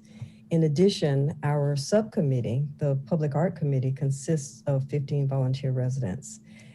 In setting our goals for this year, we were motivated to focus on the infrastructure that supports the arts ecosystem that has helped to make Durham Durham. So we're here today to demonstrate why the time for a renewed cultural master plan is here, and we're speaking to that. We also included as a goal to design and execute an advocacy approach for 21 and 22 in order to seek funding for a new cultural master plan for Durham, as well as developing sustainable strategies devoted to diversity, equity, and inclusion in the work of CAB, with a particular focus on anti-racism and social justice. Next slide, please. Hi, everybody. So, Angela, are you ready for me? Yes, I was going to say I present Katie Clune. I jumped a little bit. Thank you, Angela, and thank you, council members, for the opportunity to speak with y'all today. My name is Katie Clune, been a Durham resident since 2015, and in addition to being on DCAB, I am Communications Director for Duke University's Arts Initiative. And I've been co-leading this effort with Yvonne Coleman, who will speak next to close out our presentation today. So the last cultural master plan for Durham was completed in 2004. And as you all know, since then, the city has transformed. Since 2000, the Durham County population has increased by almost 44%, a growth rate that's significantly higher than the rest of the state and also the country. And what we think of as today's foundations of art and culture for Durham, DPAC, the National Museum of Art, Museum of Durham History, home of the Waltowns Children's Theater, ADF's Broad Street Studio, The Fruit, none of these existed in 2004. What we now call the DIY district, the area around Motorco, was boarded up and vacant, and Durham's quintessential public art projects and murals were still years away in the making. While the physical landscape of arts and culture in our city has undoubtedly changed dramatically, city funding for the arts has not grown proportionally to the growth of Durham. Our funding and infrastructure has not kept pace with our changing demographics and the stressors of a booming real estate market. Durham's growth has in fact made artists and arts organizations vulnerable. Next slide, please.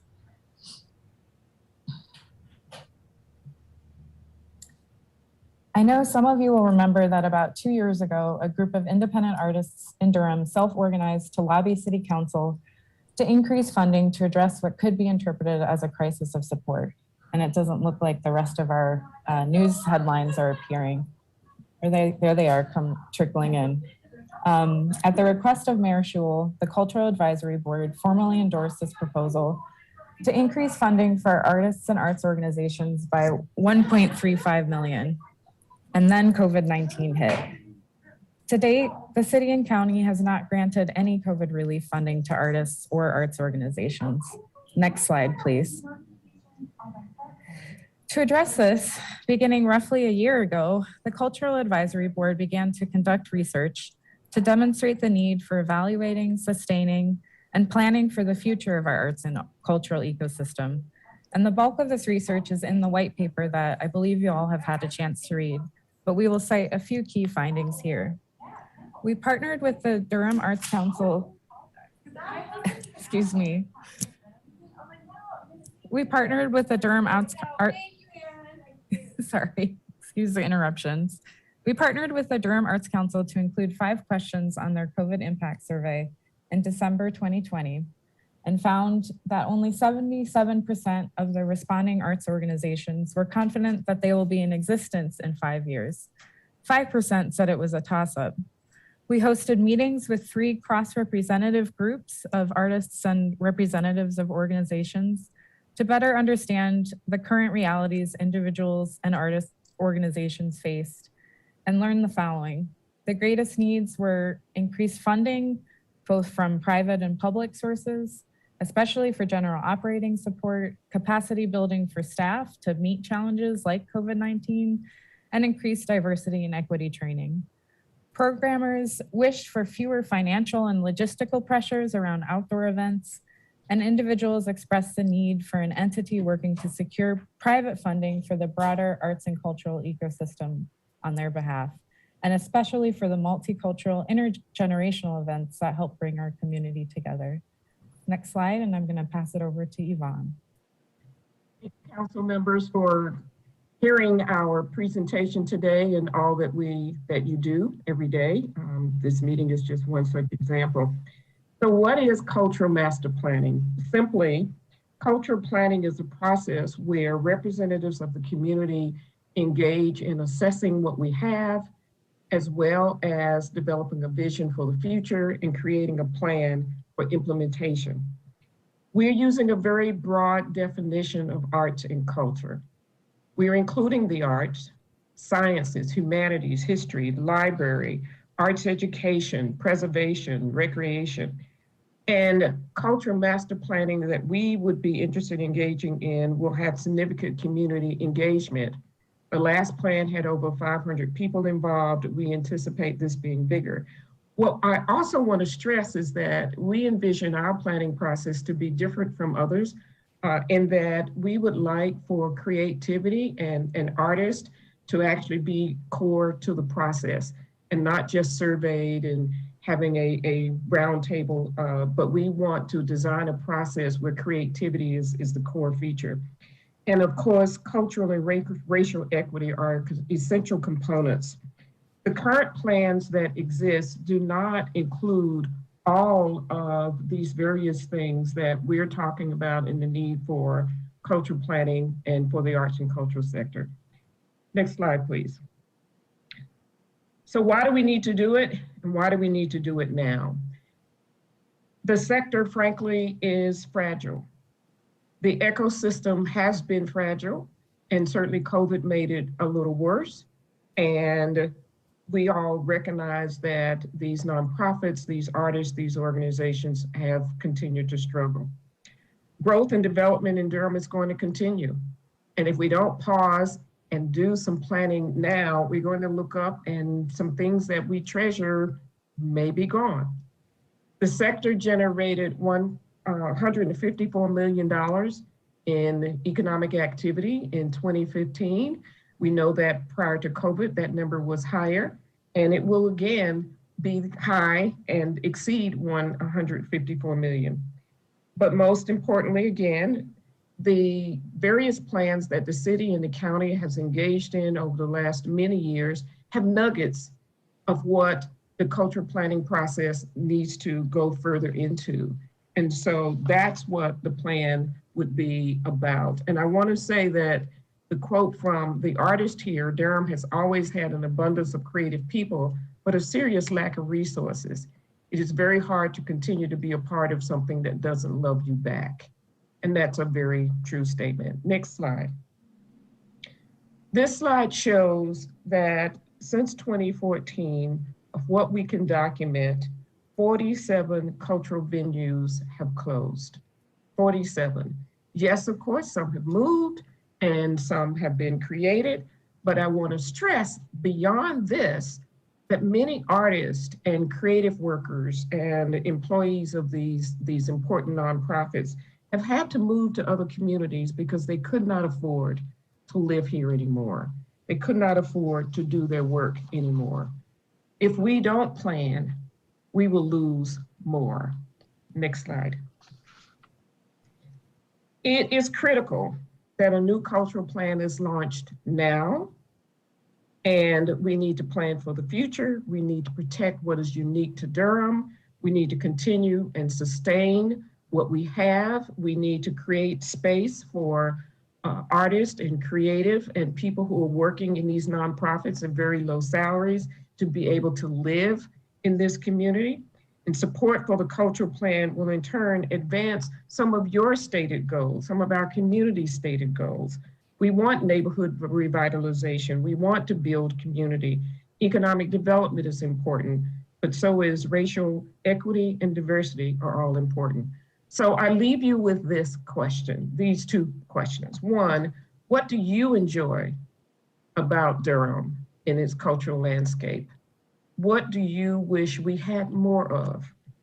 Durham deserves the best, and we're requesting that the city and county jointly support the development of a new cultural plan. The last one was approved in 2004, and the cost for this one we think will be about $300,000. We appreciate your attention today, and we welcome your feedback and your questions.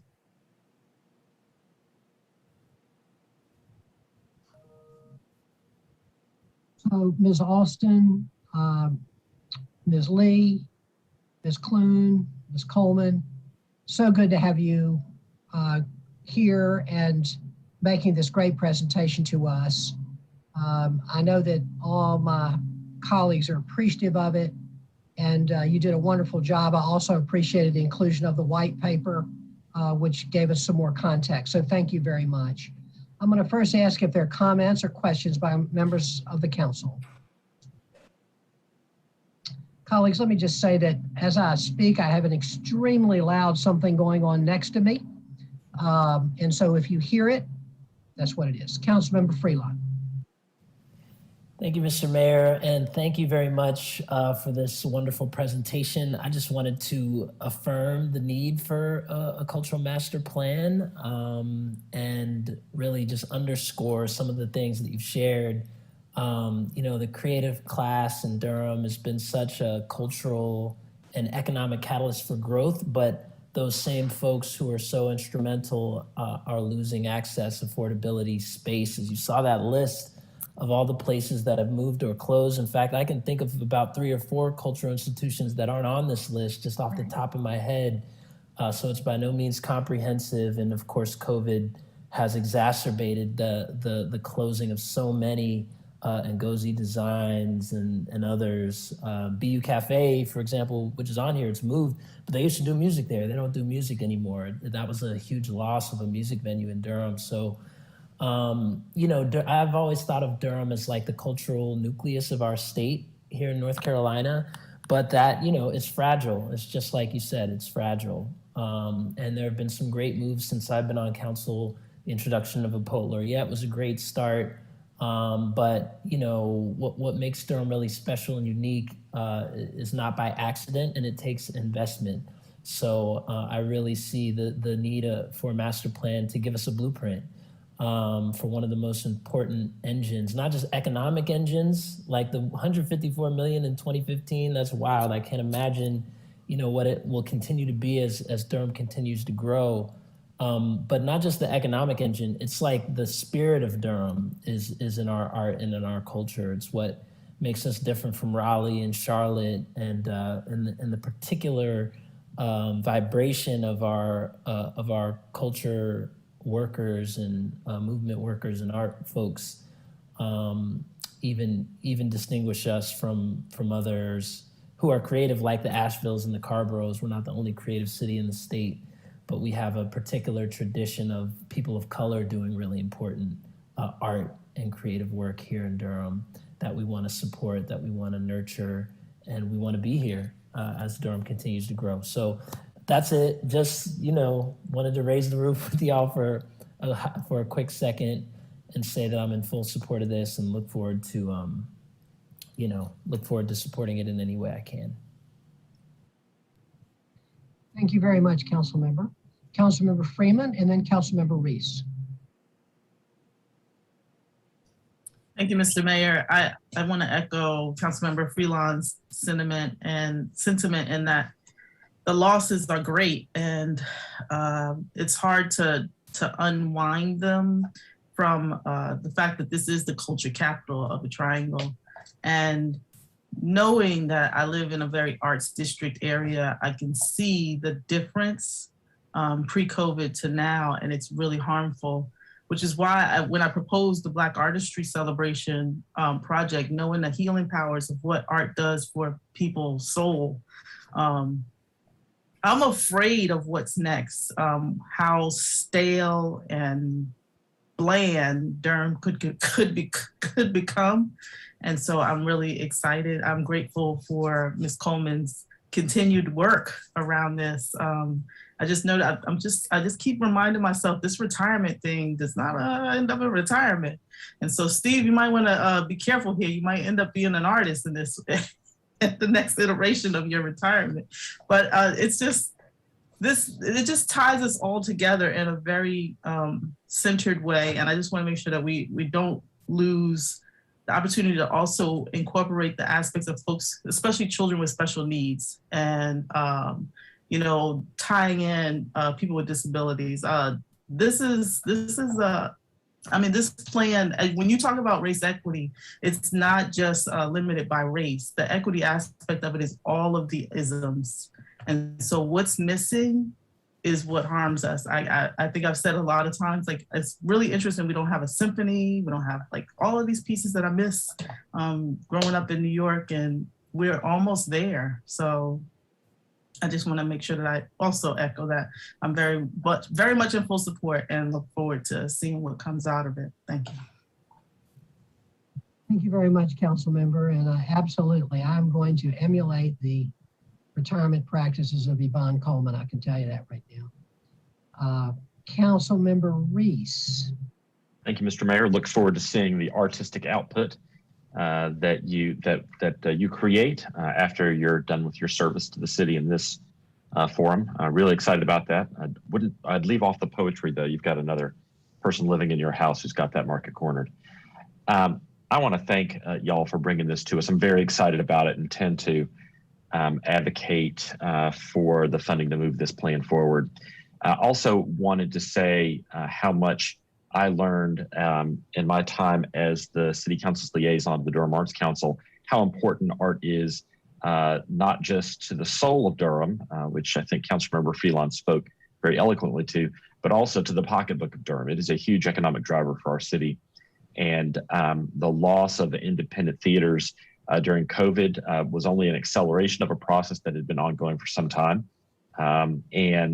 I think one of the things that I really appreciated about the independent artist folk who came to us a couple of years ago with their proposal is that it kind of forced us to reckon with not only the soul building aspect of art, but also the economic aspects of art. And I thought that was really great. And I really appreciated y'all calling that out in the presentation, because I think that was an important moment for our city, even if COVID got in the way of us doing more explorations about going down that road. The one suggestion I had for you was that as this master plan moves forward, I hope and pray that you will take the opportunity to bring working artists into this planning process. By that, I mean independent artists who make their living doing this art. That will require not only outreach and recruiting, but also hard money to pay these folks for their time, because the time that they spend doing this great master planning work for us is time that they're not producing the art with which they earn their living.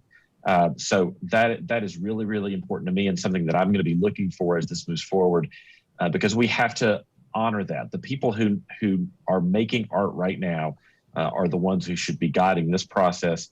And I know that y'all know that. I'm preaching to the choir, but as the saying goes, that's how you get the choir to sing. So Councilmember Middleton knows all about preaching to get the choir to sing. Anyway, I'm not an artist, so that's probably enough for me on this, but it's very exciting to see us doing this. Look forward to seeing the results of this good work. Thank you, Mr. Mayor. Thank you so much, Council Member. Mayor Pro Tem, and then Councilmember Middleton. Oops. Thank you, Mr. Mayor. Just wanted to appreciate the presentation and express my support for putting together a new master plan moving forward. And when I appreciated, referencing the independent artists who came to us just before COVID seeking funding, that was one of the biggest disappointments, I think, of our COVID budget, was not being able to put any funding toward that initiative. And we had really hoped to be able to fund part of that plan, as well as, a number of other initiatives, some of which we were able to put into our next budget. But I'm also really looking forward to seeing the proposals for ARPA funding coming through. I know that there's at least one proposal specifically related to rebuilding the arts and culture sector, and we might be able to, have put some of the needed resources into the sector through that as well. But yeah, it seems like this is clearly needed.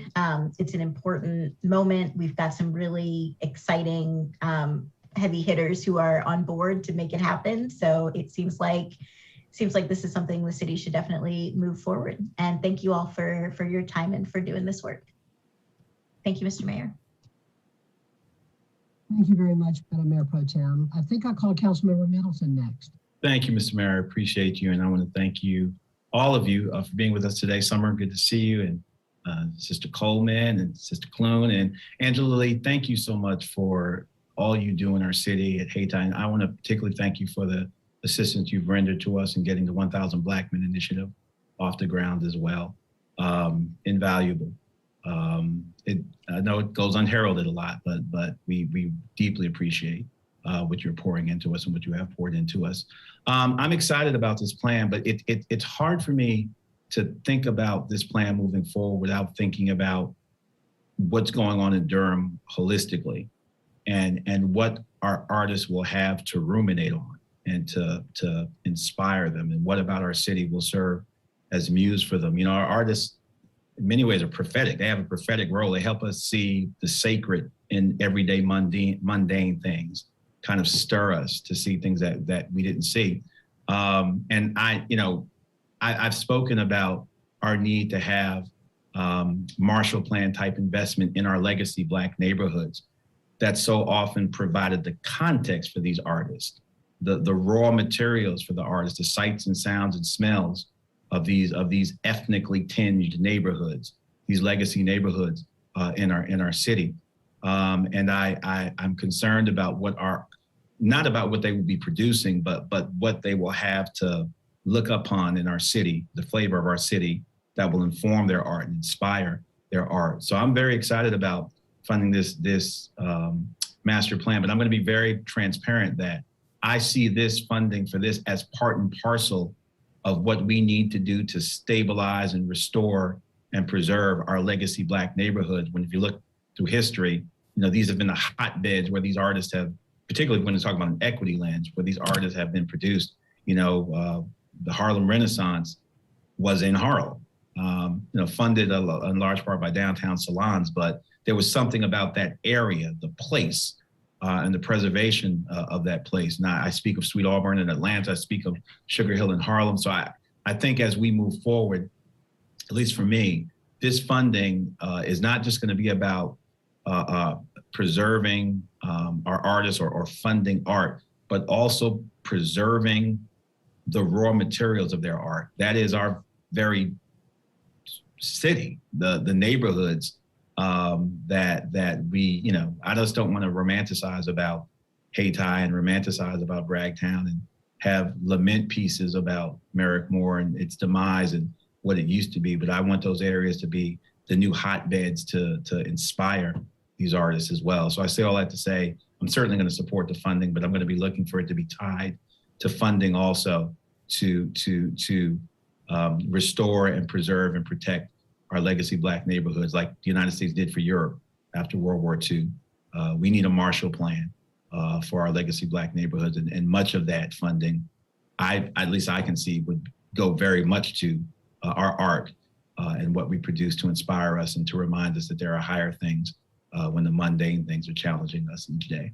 So thank you, Mr. Mayor. Thank all of you. Good to see you all. Excited to support this. Thank you very much, Councilmember. Councilmember Caballero. Thank you. Really appreciate the presentation. Good to see you, Ms. Coleman. Hadn't seen you in a little bit. And we'll be supporting it. And I really appreciate my colleagues' comments about making sure that working artists are included and paid for their labor. And I want to also lean into, as we think about culture to be as inclusive and broad, the city's demographics are changing rapidly. And they're changing very different than the historic nature of Durham. And so as we build, I hope that we continue to broaden some of our cultural institutions. I know that there is a lot of movement in the Latino community for a Latino community center, a cultural center. And I look forward to those bridges being built and the amazing work that will flourish out of that as well. Thank you very much, Councilmember. I'm going to ask Councilmember Freelon if he doesn't mind to reflect for us a little bit. He has, council member, you have created and brought to life, I think, one of our most interesting and generative arts institutions, the North Star Church, and all of what you've done at Black Space. And you have not just been an artist, but you have also been an institution builder. And I wonder if you could, in the context of this report, reflect for us a little bit on what that has, how do you see that work fitting in here? What would something like this, how does your work fit into this idea of a bigger vision for a cultural master plan? And what advice do you have from that standpoint? I already heard you offer encouragement, but I think you have more than encouragement to offer. I think you have experience to offer that none of the rest of us does. So I wonder if you could offer some thoughts. Yeah, thank you, Mr. Mayor. Well, I want to evoke the names of a couple ancestors. One, my dad, who was an artist. He was a photographer, primarily an architect, but he did a lot of blueprint making. And I think that a cultural master plan for me, in the same sense that that an architect has a blueprint, it really gives you a roadmap to develop a strategy to build the thing that you want to build. And it really takes that intentional focus and a team of experts to get around a table and to pour into that idea if you want the final product to stand the test of time. So in terms of advice, I want that table to be as diverse as possible. Different voices. Ms. Coleman, you talked about engaging in some, not just your typical cultural, community engagement practices. So we talked earlier with Ms. Ortiz, who is a community engagement specialist, but I'm looking forward to seeing what types of creative engagement strategies will be a part of this, because it's like, Brother Middleton, you nailed it when you said, artists, they're like the prophets, and they have a visionary role to play in envisioning and kind of manifesting this master plan.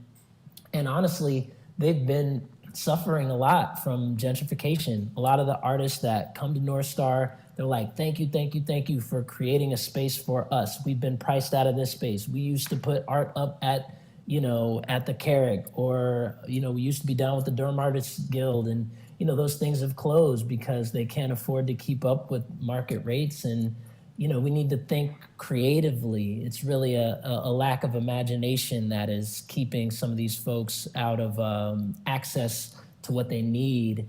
So yeah, I'm really looking forward to that process. The other ancestor I want to mention, as far as an institution builder, is Baba Chuck Davis.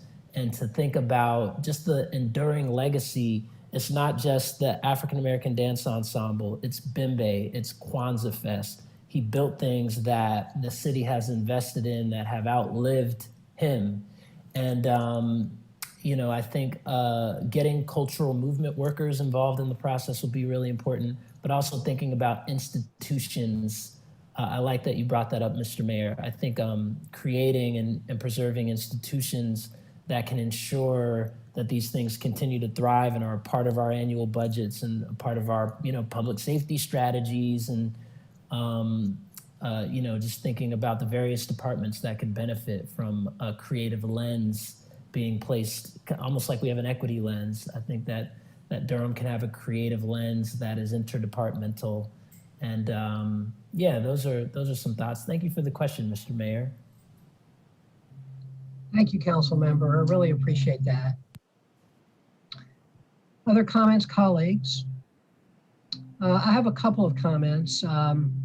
For 30 years, I published a newspaper that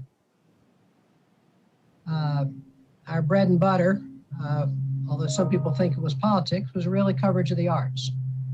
And I'm concerned about the state of journalism for many reasons, but one of them is the fact that artists don't have the kind of coverage, critical coverage and promotion that they've had over many, many years. And not to say that there's not some of that still happening, but not nearly the volume that even a decade ago we saw. And I think that that is, I'm not sure that's something, I'm mentioning that because I'm wondering if there's a way, I'm just asking our friends here, is there a way to think about that in master planning, cultural master planning as well? Just a thought. And then I just want to say that also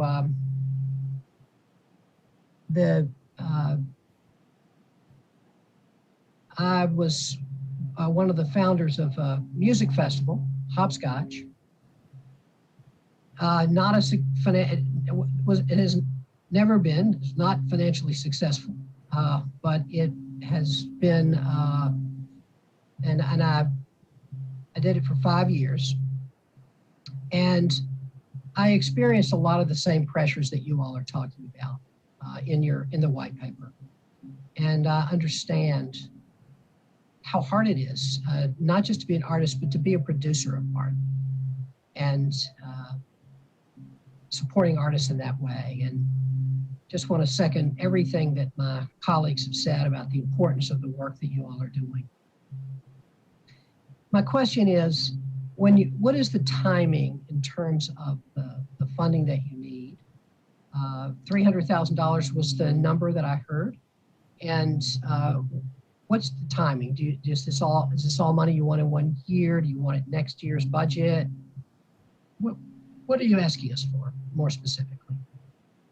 Thank you for that question.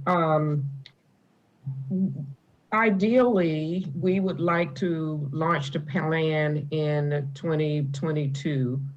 And depending on when we are able to get a commitment from both the city and the county, we do expect to be on the county's agenda in the future, in the near future. We're finalizing that right now.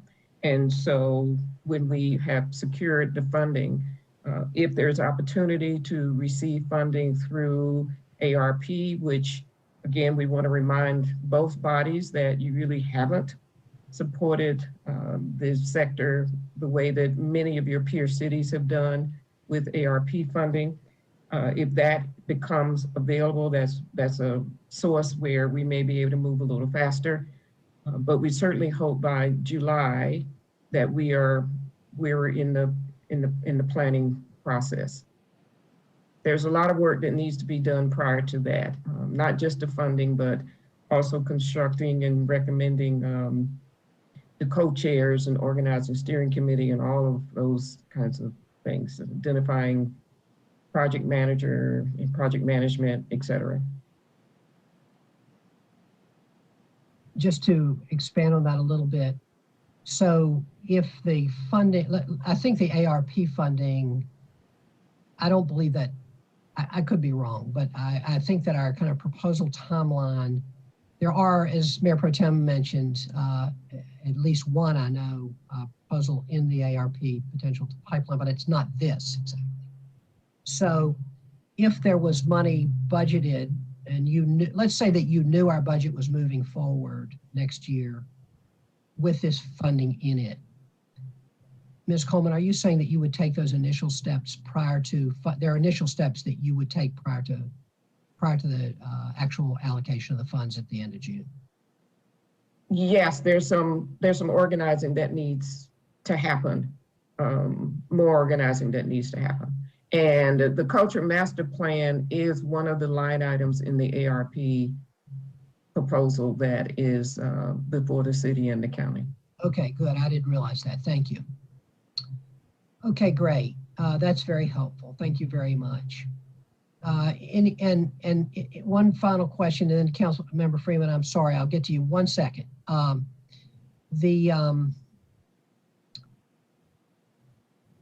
And for these organizing steps, is there funding necessary for those, or are those things that you can do prior to the receipt of the funding?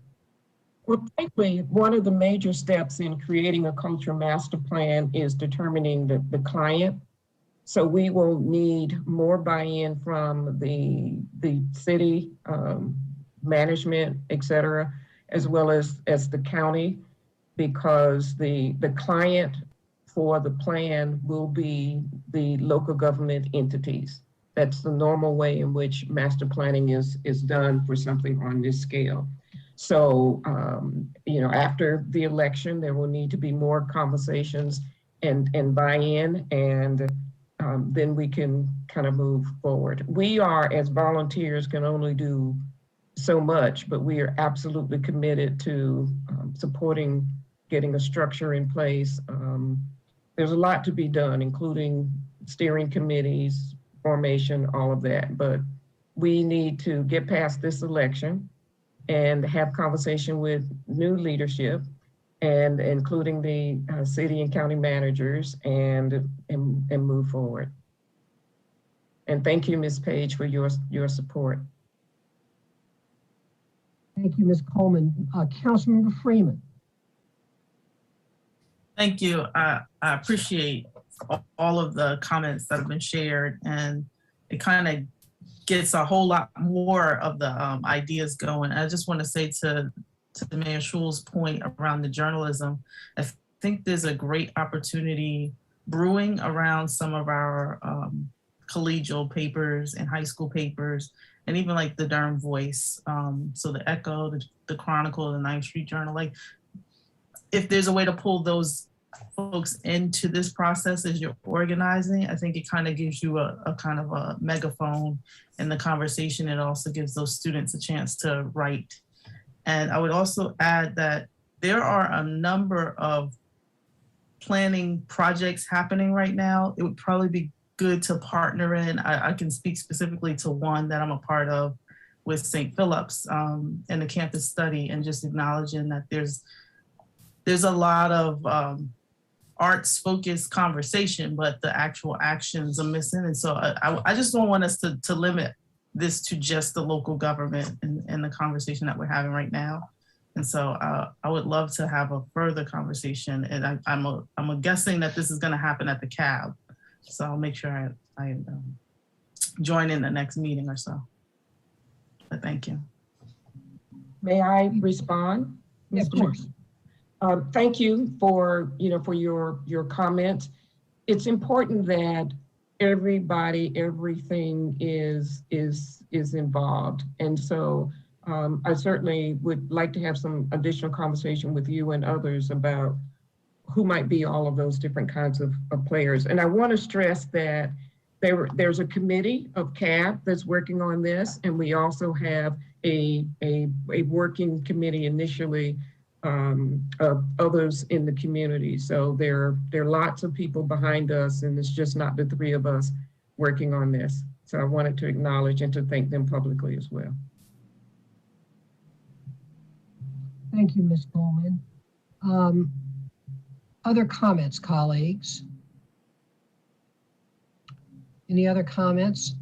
I will just summarize by saying to our presenters, I think that you hear broad support and deep support from the council. You've heard a lot of different comments, but I think you've heard that myself and Councilmember Freeline won't be here during next year's budget, but you've heard from the other members that we are, all of us are very supportive, and I want to acknowledge something that you've said, which is that we are behind. We are behind our other localities in North Carolina, and we know that. I know that we were prepared to take a really good step to write that in our pre-COVID budget. We didn't do it for reasons that I think were reasonable given that budget, but we are behind, and we need to support this, and then we need to hopefully the report will inform other ways that we can be supportive. But I do want to acknowledge that and say I appreciate the fact that you all are bringing us that home truth. I'm excited about this. I think it's just going to be great for our community, and you all have done a really good job of presenting it. Colleagues, any final comments or questions before we let our friends go. Oh, yes, Patrick Mucklow is here, and he wants to speak on this item, and I apologize to you, Patrick. I'd forgotten. We'd love to hear your comments. You're able to be heard now, Patrick, Mr. Mucklow. Thank you, Mayor Schul. I apologize to you. That's okay. That's okay. I feel like I'm not even needed now because I've heard such great support. So, but I would like to say thank you, Mayor Schul, to the City Council, to City Manager Page and staff for the opportunity to speak, and to the Cultural Advisory Board for inviting me. The Museum of Durham History has its roots in the 2004 Cultural Master Plan. From it, a steering committee was formed and acted on the document's recommendation to, quote, develop a building in Durham's downtown for a history and cultural heritage museum, unquote. In October 2013, thanks to the hard work of our founding board of directors and staff, the Museum of Durham History opened its doors to a warm welcome, and we've been making an impact on the educational and cultural landscape ever since. We've watched Durham rapidly grow around us in the last 8 years, and we've been striving to meet the needs and requests of our community. Now, Durham has grown significantly in the 17 years since the last Cultural Master Plan, and even more so just in the last 8 years since the museum opened. And this recent accelerated growth in particular demonstrates a need for a new Cultural Master Plan to reflect the demands of our current climate and to sustain arts and humanities organizations. So I just want to say that the Museum of Durham History fully supports the Cultural Advisory Board's request, and we're excited for the council support as well. Thank you. Thank you so much. Those were valuable comments. We appreciate them, and it's good to have that contact. All right, thank you so much. Ms. Austin, any final comments? We appreciate you. Thank you so much for bringing us this great presentation. Thank you, Mr. Mayor. All right, we will move on to our final item, and that item is the clerk's the clerk's priority item, which is a discussion of our when to go back in person. And I'm gonna, colleagues, I've written you all an email maybe a week ago or something, and with your permission, I'm going to just make a suggestion, and then love to hear your comments. As you all know, our COVID, the percentage of positives is falling. We're about 3.5% positives now, well under the 5%. Our daily case rate is falling. It's still in the kind of 50 cases per day, but quite a bit lower than previously, and continues to fall. Our vaccination rates are up, and our community health workers are making an enormous difference. And all the other folks that are working on this, we are at about 85% of eligible residents have at least one shot. All of this is to say that the COVID situation is getting better. And I think it's time for us to think about going back in person to City Council. I have another consideration that I've also written to you all about, but I want to just talk about here. For a new mayor, it's hard to learn how to preside at all these meetings. I've got it now, but originally, at the beginning, getting all the, doing all the right things and doing them in a way that is efficient, because these meetings can go long, and trying to be efficient, but at the same time trying to be open to all the necessary discussion is difficult on its own. But it's the addition of presiding in a virtual environment it really doubles the burden. You saw, for example, I'd forgotten Mr. Mucklow was here. Even though I knew it, even though the clerk had given me the signal prior to the meeting, I had the list.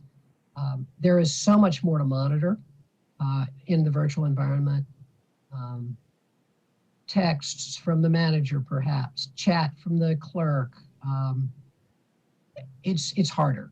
And I would like to make it as easy as possible for the new mayor. And so and I have spoken to Judge O'Neill about her thoughts about going back. I've suggested that we go back for the first meeting on December the 6th, the first meeting of the new council on December the 6th, so that the new mayor will have the ability to it'll be easier.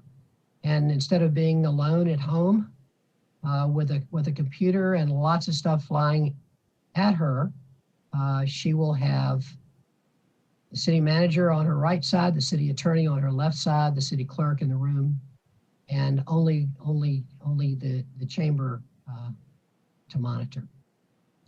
So that's my other motive, and I think it's an important one. So my suggestion to you all is that the council go back in person on December 6th. That will give our staff plenty of time to be ready. They've assured me they can be ready before that if we wanted to go back before that, which is also a possibility. I'm open to whatever you all think. But I think that by December 6th, the council should go back in person.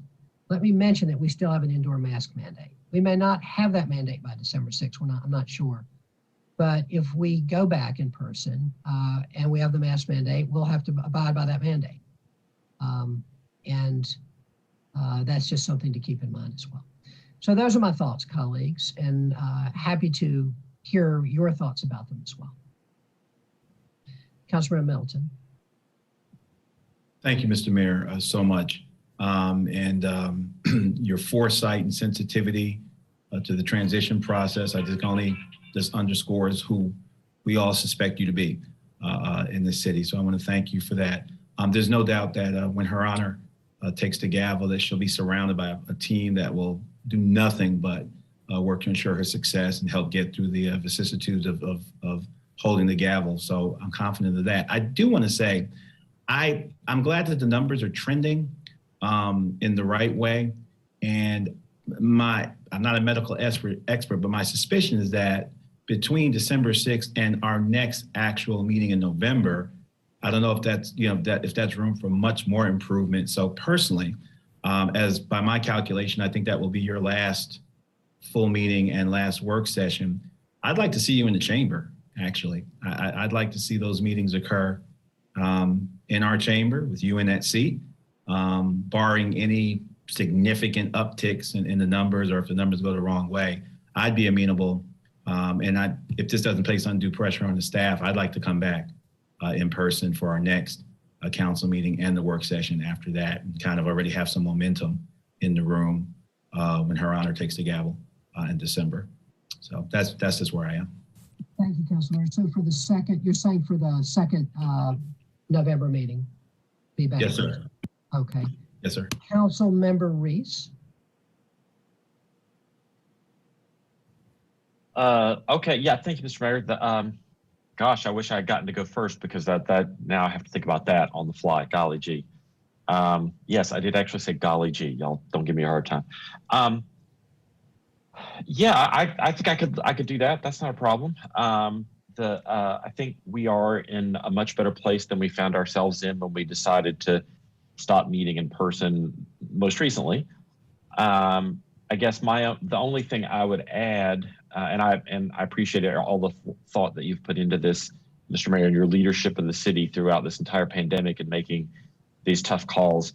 I would just ask that my colleagues strongly consider, if we're going to go back in 4 weeks and come back in person on the 15th, I'd urge my colleagues to strongly consider getting a booster shot as recommended by the CDC and soon to be the FDA, or maybe it's the other way around. In any event, once we do set up our return for in-person meetings, each one of us, as well as our city staff, will qualify as folks who are required to work with others in person.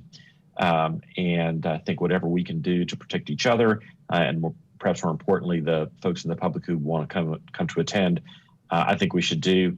I know that if we make a decision today to come back at whatever date, I'll certainly be contacting my doctor at the next opportunity to try to schedule that booster shot, because I want to make sure that I take care of all of you as the best I can, and obviously our staff and the folks who will come to our public meetings in person. That's what I had to add, Mr. Mayor. Thank you. Thank you very much, Councilmember. Councilmember Caballero, and then Mayor Pro Tem. I wanted to associate myself with Councilmember Middleton's comments about coming back in mid-November. We will be losing you as mayor, and also Councilmember Freelon, who we've actually only gotten to meet with, I think, twice in person. And so knowing that, I like that plan. I think it would be nice to be in the chamber one last time all together with this current cohort. And I think that the vaccine has been approved for kids under 12 now. Is that correct? No, not yet. Okay, that was going to be my follow-up question, because I know there's several of my colleagues who still have unvaccinated children. So that was my only other question. And then the only other thing I would add is, and I agree with you that our positivity rate is low enough. So it's just, I would like, I said it last time, I just want it tied to a metric so that we have a real clear, if numbers, and I just knocked on wood. Who knows what's going to happen as our winter progresses, but I would feel more comfortable knowing that there's a plan if we do need to go back to virtual, and that it's tied to something that we're watching in the community. And that way staff knows, you know, what that point is and where we feel safe. Thank you, Councilmember. I'm planning to talk soon to Rod Jenkins about these kinds of metrics again around the indoor masking order. We've received a lot of questions about that, any possible modifications. So I'll bring that up also. Thank you. Mayor Pro Tem. Thank you, Mr. Mayor. Councilmember Caballero asked my question. I'm really just wanting, I feel comfortable coming back to in-person meetings now. I think that the vaccines for kids from 5 to 12 will be available in early November. And so really looking forward to getting my little one his first shot pretty soon. But yeah, I would just really like us to have some kind of a test positivity or other standard for when we meet in person and when we are virtual. I wouldn't be surprised if numbers continue to rise and fall over the next year or so based on holidays and travel and just other things. So whatever the public health experts think is the right number, we could adopt some sort of policy. It would be great. Thank you very much.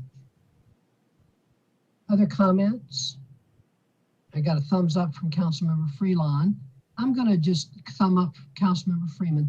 So I'm going to say then that we have a consensus from the council that we will go back in person the second council meeting in November. And I'm going to just ask Manager Page to just come on screen for a minute and just confirm that that is, you all are ready to do that. And so certainly that would give us enough time to just sort of practice again. We have all of our processes as well as our, technology in place. We've had that in place since we had the other two meetings. And I can provide assurance that by the second meeting in November, we would be ready to, to have an in-person meeting. And we are getting text messages as you mentioned, Mayor. That would be the second council meeting. Okay. Yeah, you just want to make that get that right. Not the second council meeting. Right, would be our first time back. I think it's November 15th. Mm-hmm. Yeah. Thanks. Council Member Caballero. And just because I'm sure we're going to start getting queries from our boards and commissions, can we do the same thing where we go back in person for a little while before we take that question up? Because I know that we'll start getting that question soon as council members. Yes, and the clerk had just sent me and asked to remind me that we deal with that question. So you and her were on the exact same wavelength. Why don't you state your suggestion again, council member? I think originally when we went back in August, we wanted to have several kind of week drive around, watch the positivity rate or decide what the metric was going to be and get folks used to it and then bring back our boards and commissions. I think early in 2022, if numbers look good, if we're coming back mid-November, it would give, I don't want to speak for staff because we won't be able to use the small conference room that's often used. So I think that was the other pain point for us, was trying to figure out where our boards and commissions can actually meet that will be safer. Thank you. Madam Clerk, could you come on screen for a moment? Sure. Madam Clerk, you and I had talked about the fact that we aren't, and colleagues, you'll remember, we aren't able to provide hybrid meetings for our boards and commissions. So the boards and commissions have to vote about whether or not they want to come back in person or whether or not they want to remain virtual. Mm-hmm. So, Madam Clerk, in terms of the issue that Councilmember Caballero had raised, which I hadn't thought about, which is the space for groups that want to come back and meet in person, had we previously given that thought?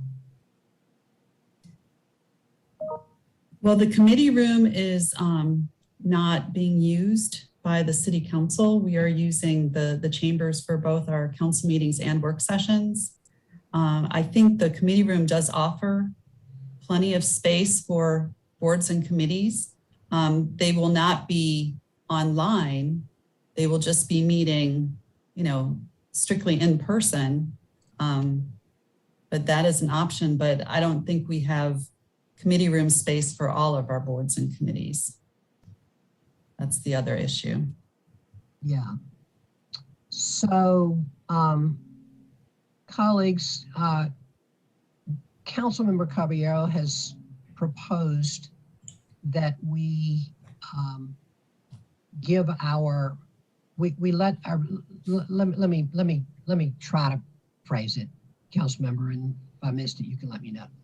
That we let our boards and commissions know that if things continue in the right direction, that they can go back to in-person meetings in January. And that I do think that gives us some time to think about this issue of space, which I agree is challenging. We do have the rooms downstairs in City Hall. We have the committee room, but I think it would be good if our clerk's office and our administration spent some time together thinking this through. So I would request that they do that. So colleagues, can I see some thumbs on Councilmember Caballero's proposal? I'm seeing thumbs up all around. Okay. Thank you, Councilmember. Okay. Madam Clerk, do you have what you need on that? Okay, thank you. All right, we'll now move to the Madam Clerk, the balloting for the boards and commissions. Well, good afternoon, Mr. Mayor, Madam Mayor Pro Tem, and council members. Here's my report on council's nominations. For the Board of Adjustment, the mayoral appointment is David Paletta. Durham Open Space and Trails, the appointment to fill the at-large vacancy is going to be filled with, the nomination is Tonya McRae. For the Go Triangle Board of Trustees, the appointment to fill the joint city-county representative vacancy is Stephanie Williams. The Racial Equity Commission appointment to fill the at-large resident vacancy is Esmond Kajo. And the Safety and Wellness Task Force appointment to fill the justice-involved resident vacancy, the council has agreed to re-advertise this position because neither applicant that were submitting applications were justice involved, and it seems like people aren't understanding what the term means. And so in our next vacancy, we are going to provide more detail as to what justice involved resident means. Thank you, and thank you, Madam Clerk. And I was privy to the email exchanges between you and Councilmember Freelon on that, and I want to thank you both for that. All right. Now, Madam Manager, are we ready to settle the agenda? Yes, Mr. Mayor, we are. We have for our consent agenda, items 1 through 10 and items 13 through 20. And we have for our GBA public hearing items, items 22 through 24. Thank you very much. All right, colleagues, you have heard the manager's recommendation. Is there a motion that we settle? So moved. Second. Moved by Mayor Pro Tem Johnson, seconded by Councilmember Caballero, that we settle the agenda per the manager's recommendations. Madam Clerk, please call the roll. Mayor Schul, Aye. Mayor Pro Tem Johnson, Aye. Councilmember Caballero, Aye. Councilmember Freelon, Aye. Councilmember Freeman, Aye. Councilmember Middleton, I vote aye. Councilmember Reese. Aye. Thank you. Thank you very much, Madam Clerk and Madam Manager. We have settled the agenda per the manager's recommendation. Colleagues, I believe that is all the work to come before us today. It was a good, valuable work session, and I will see all of you soon. And I'm going to declare this meeting adjourned at 3:43 p.m. Yet another fantastic work session. I mean, we are on a roll with work sessions. Let me tell you, this was fun. You guys are great. See you in a couple weeks. Thanks. Bye, y'all. Peace.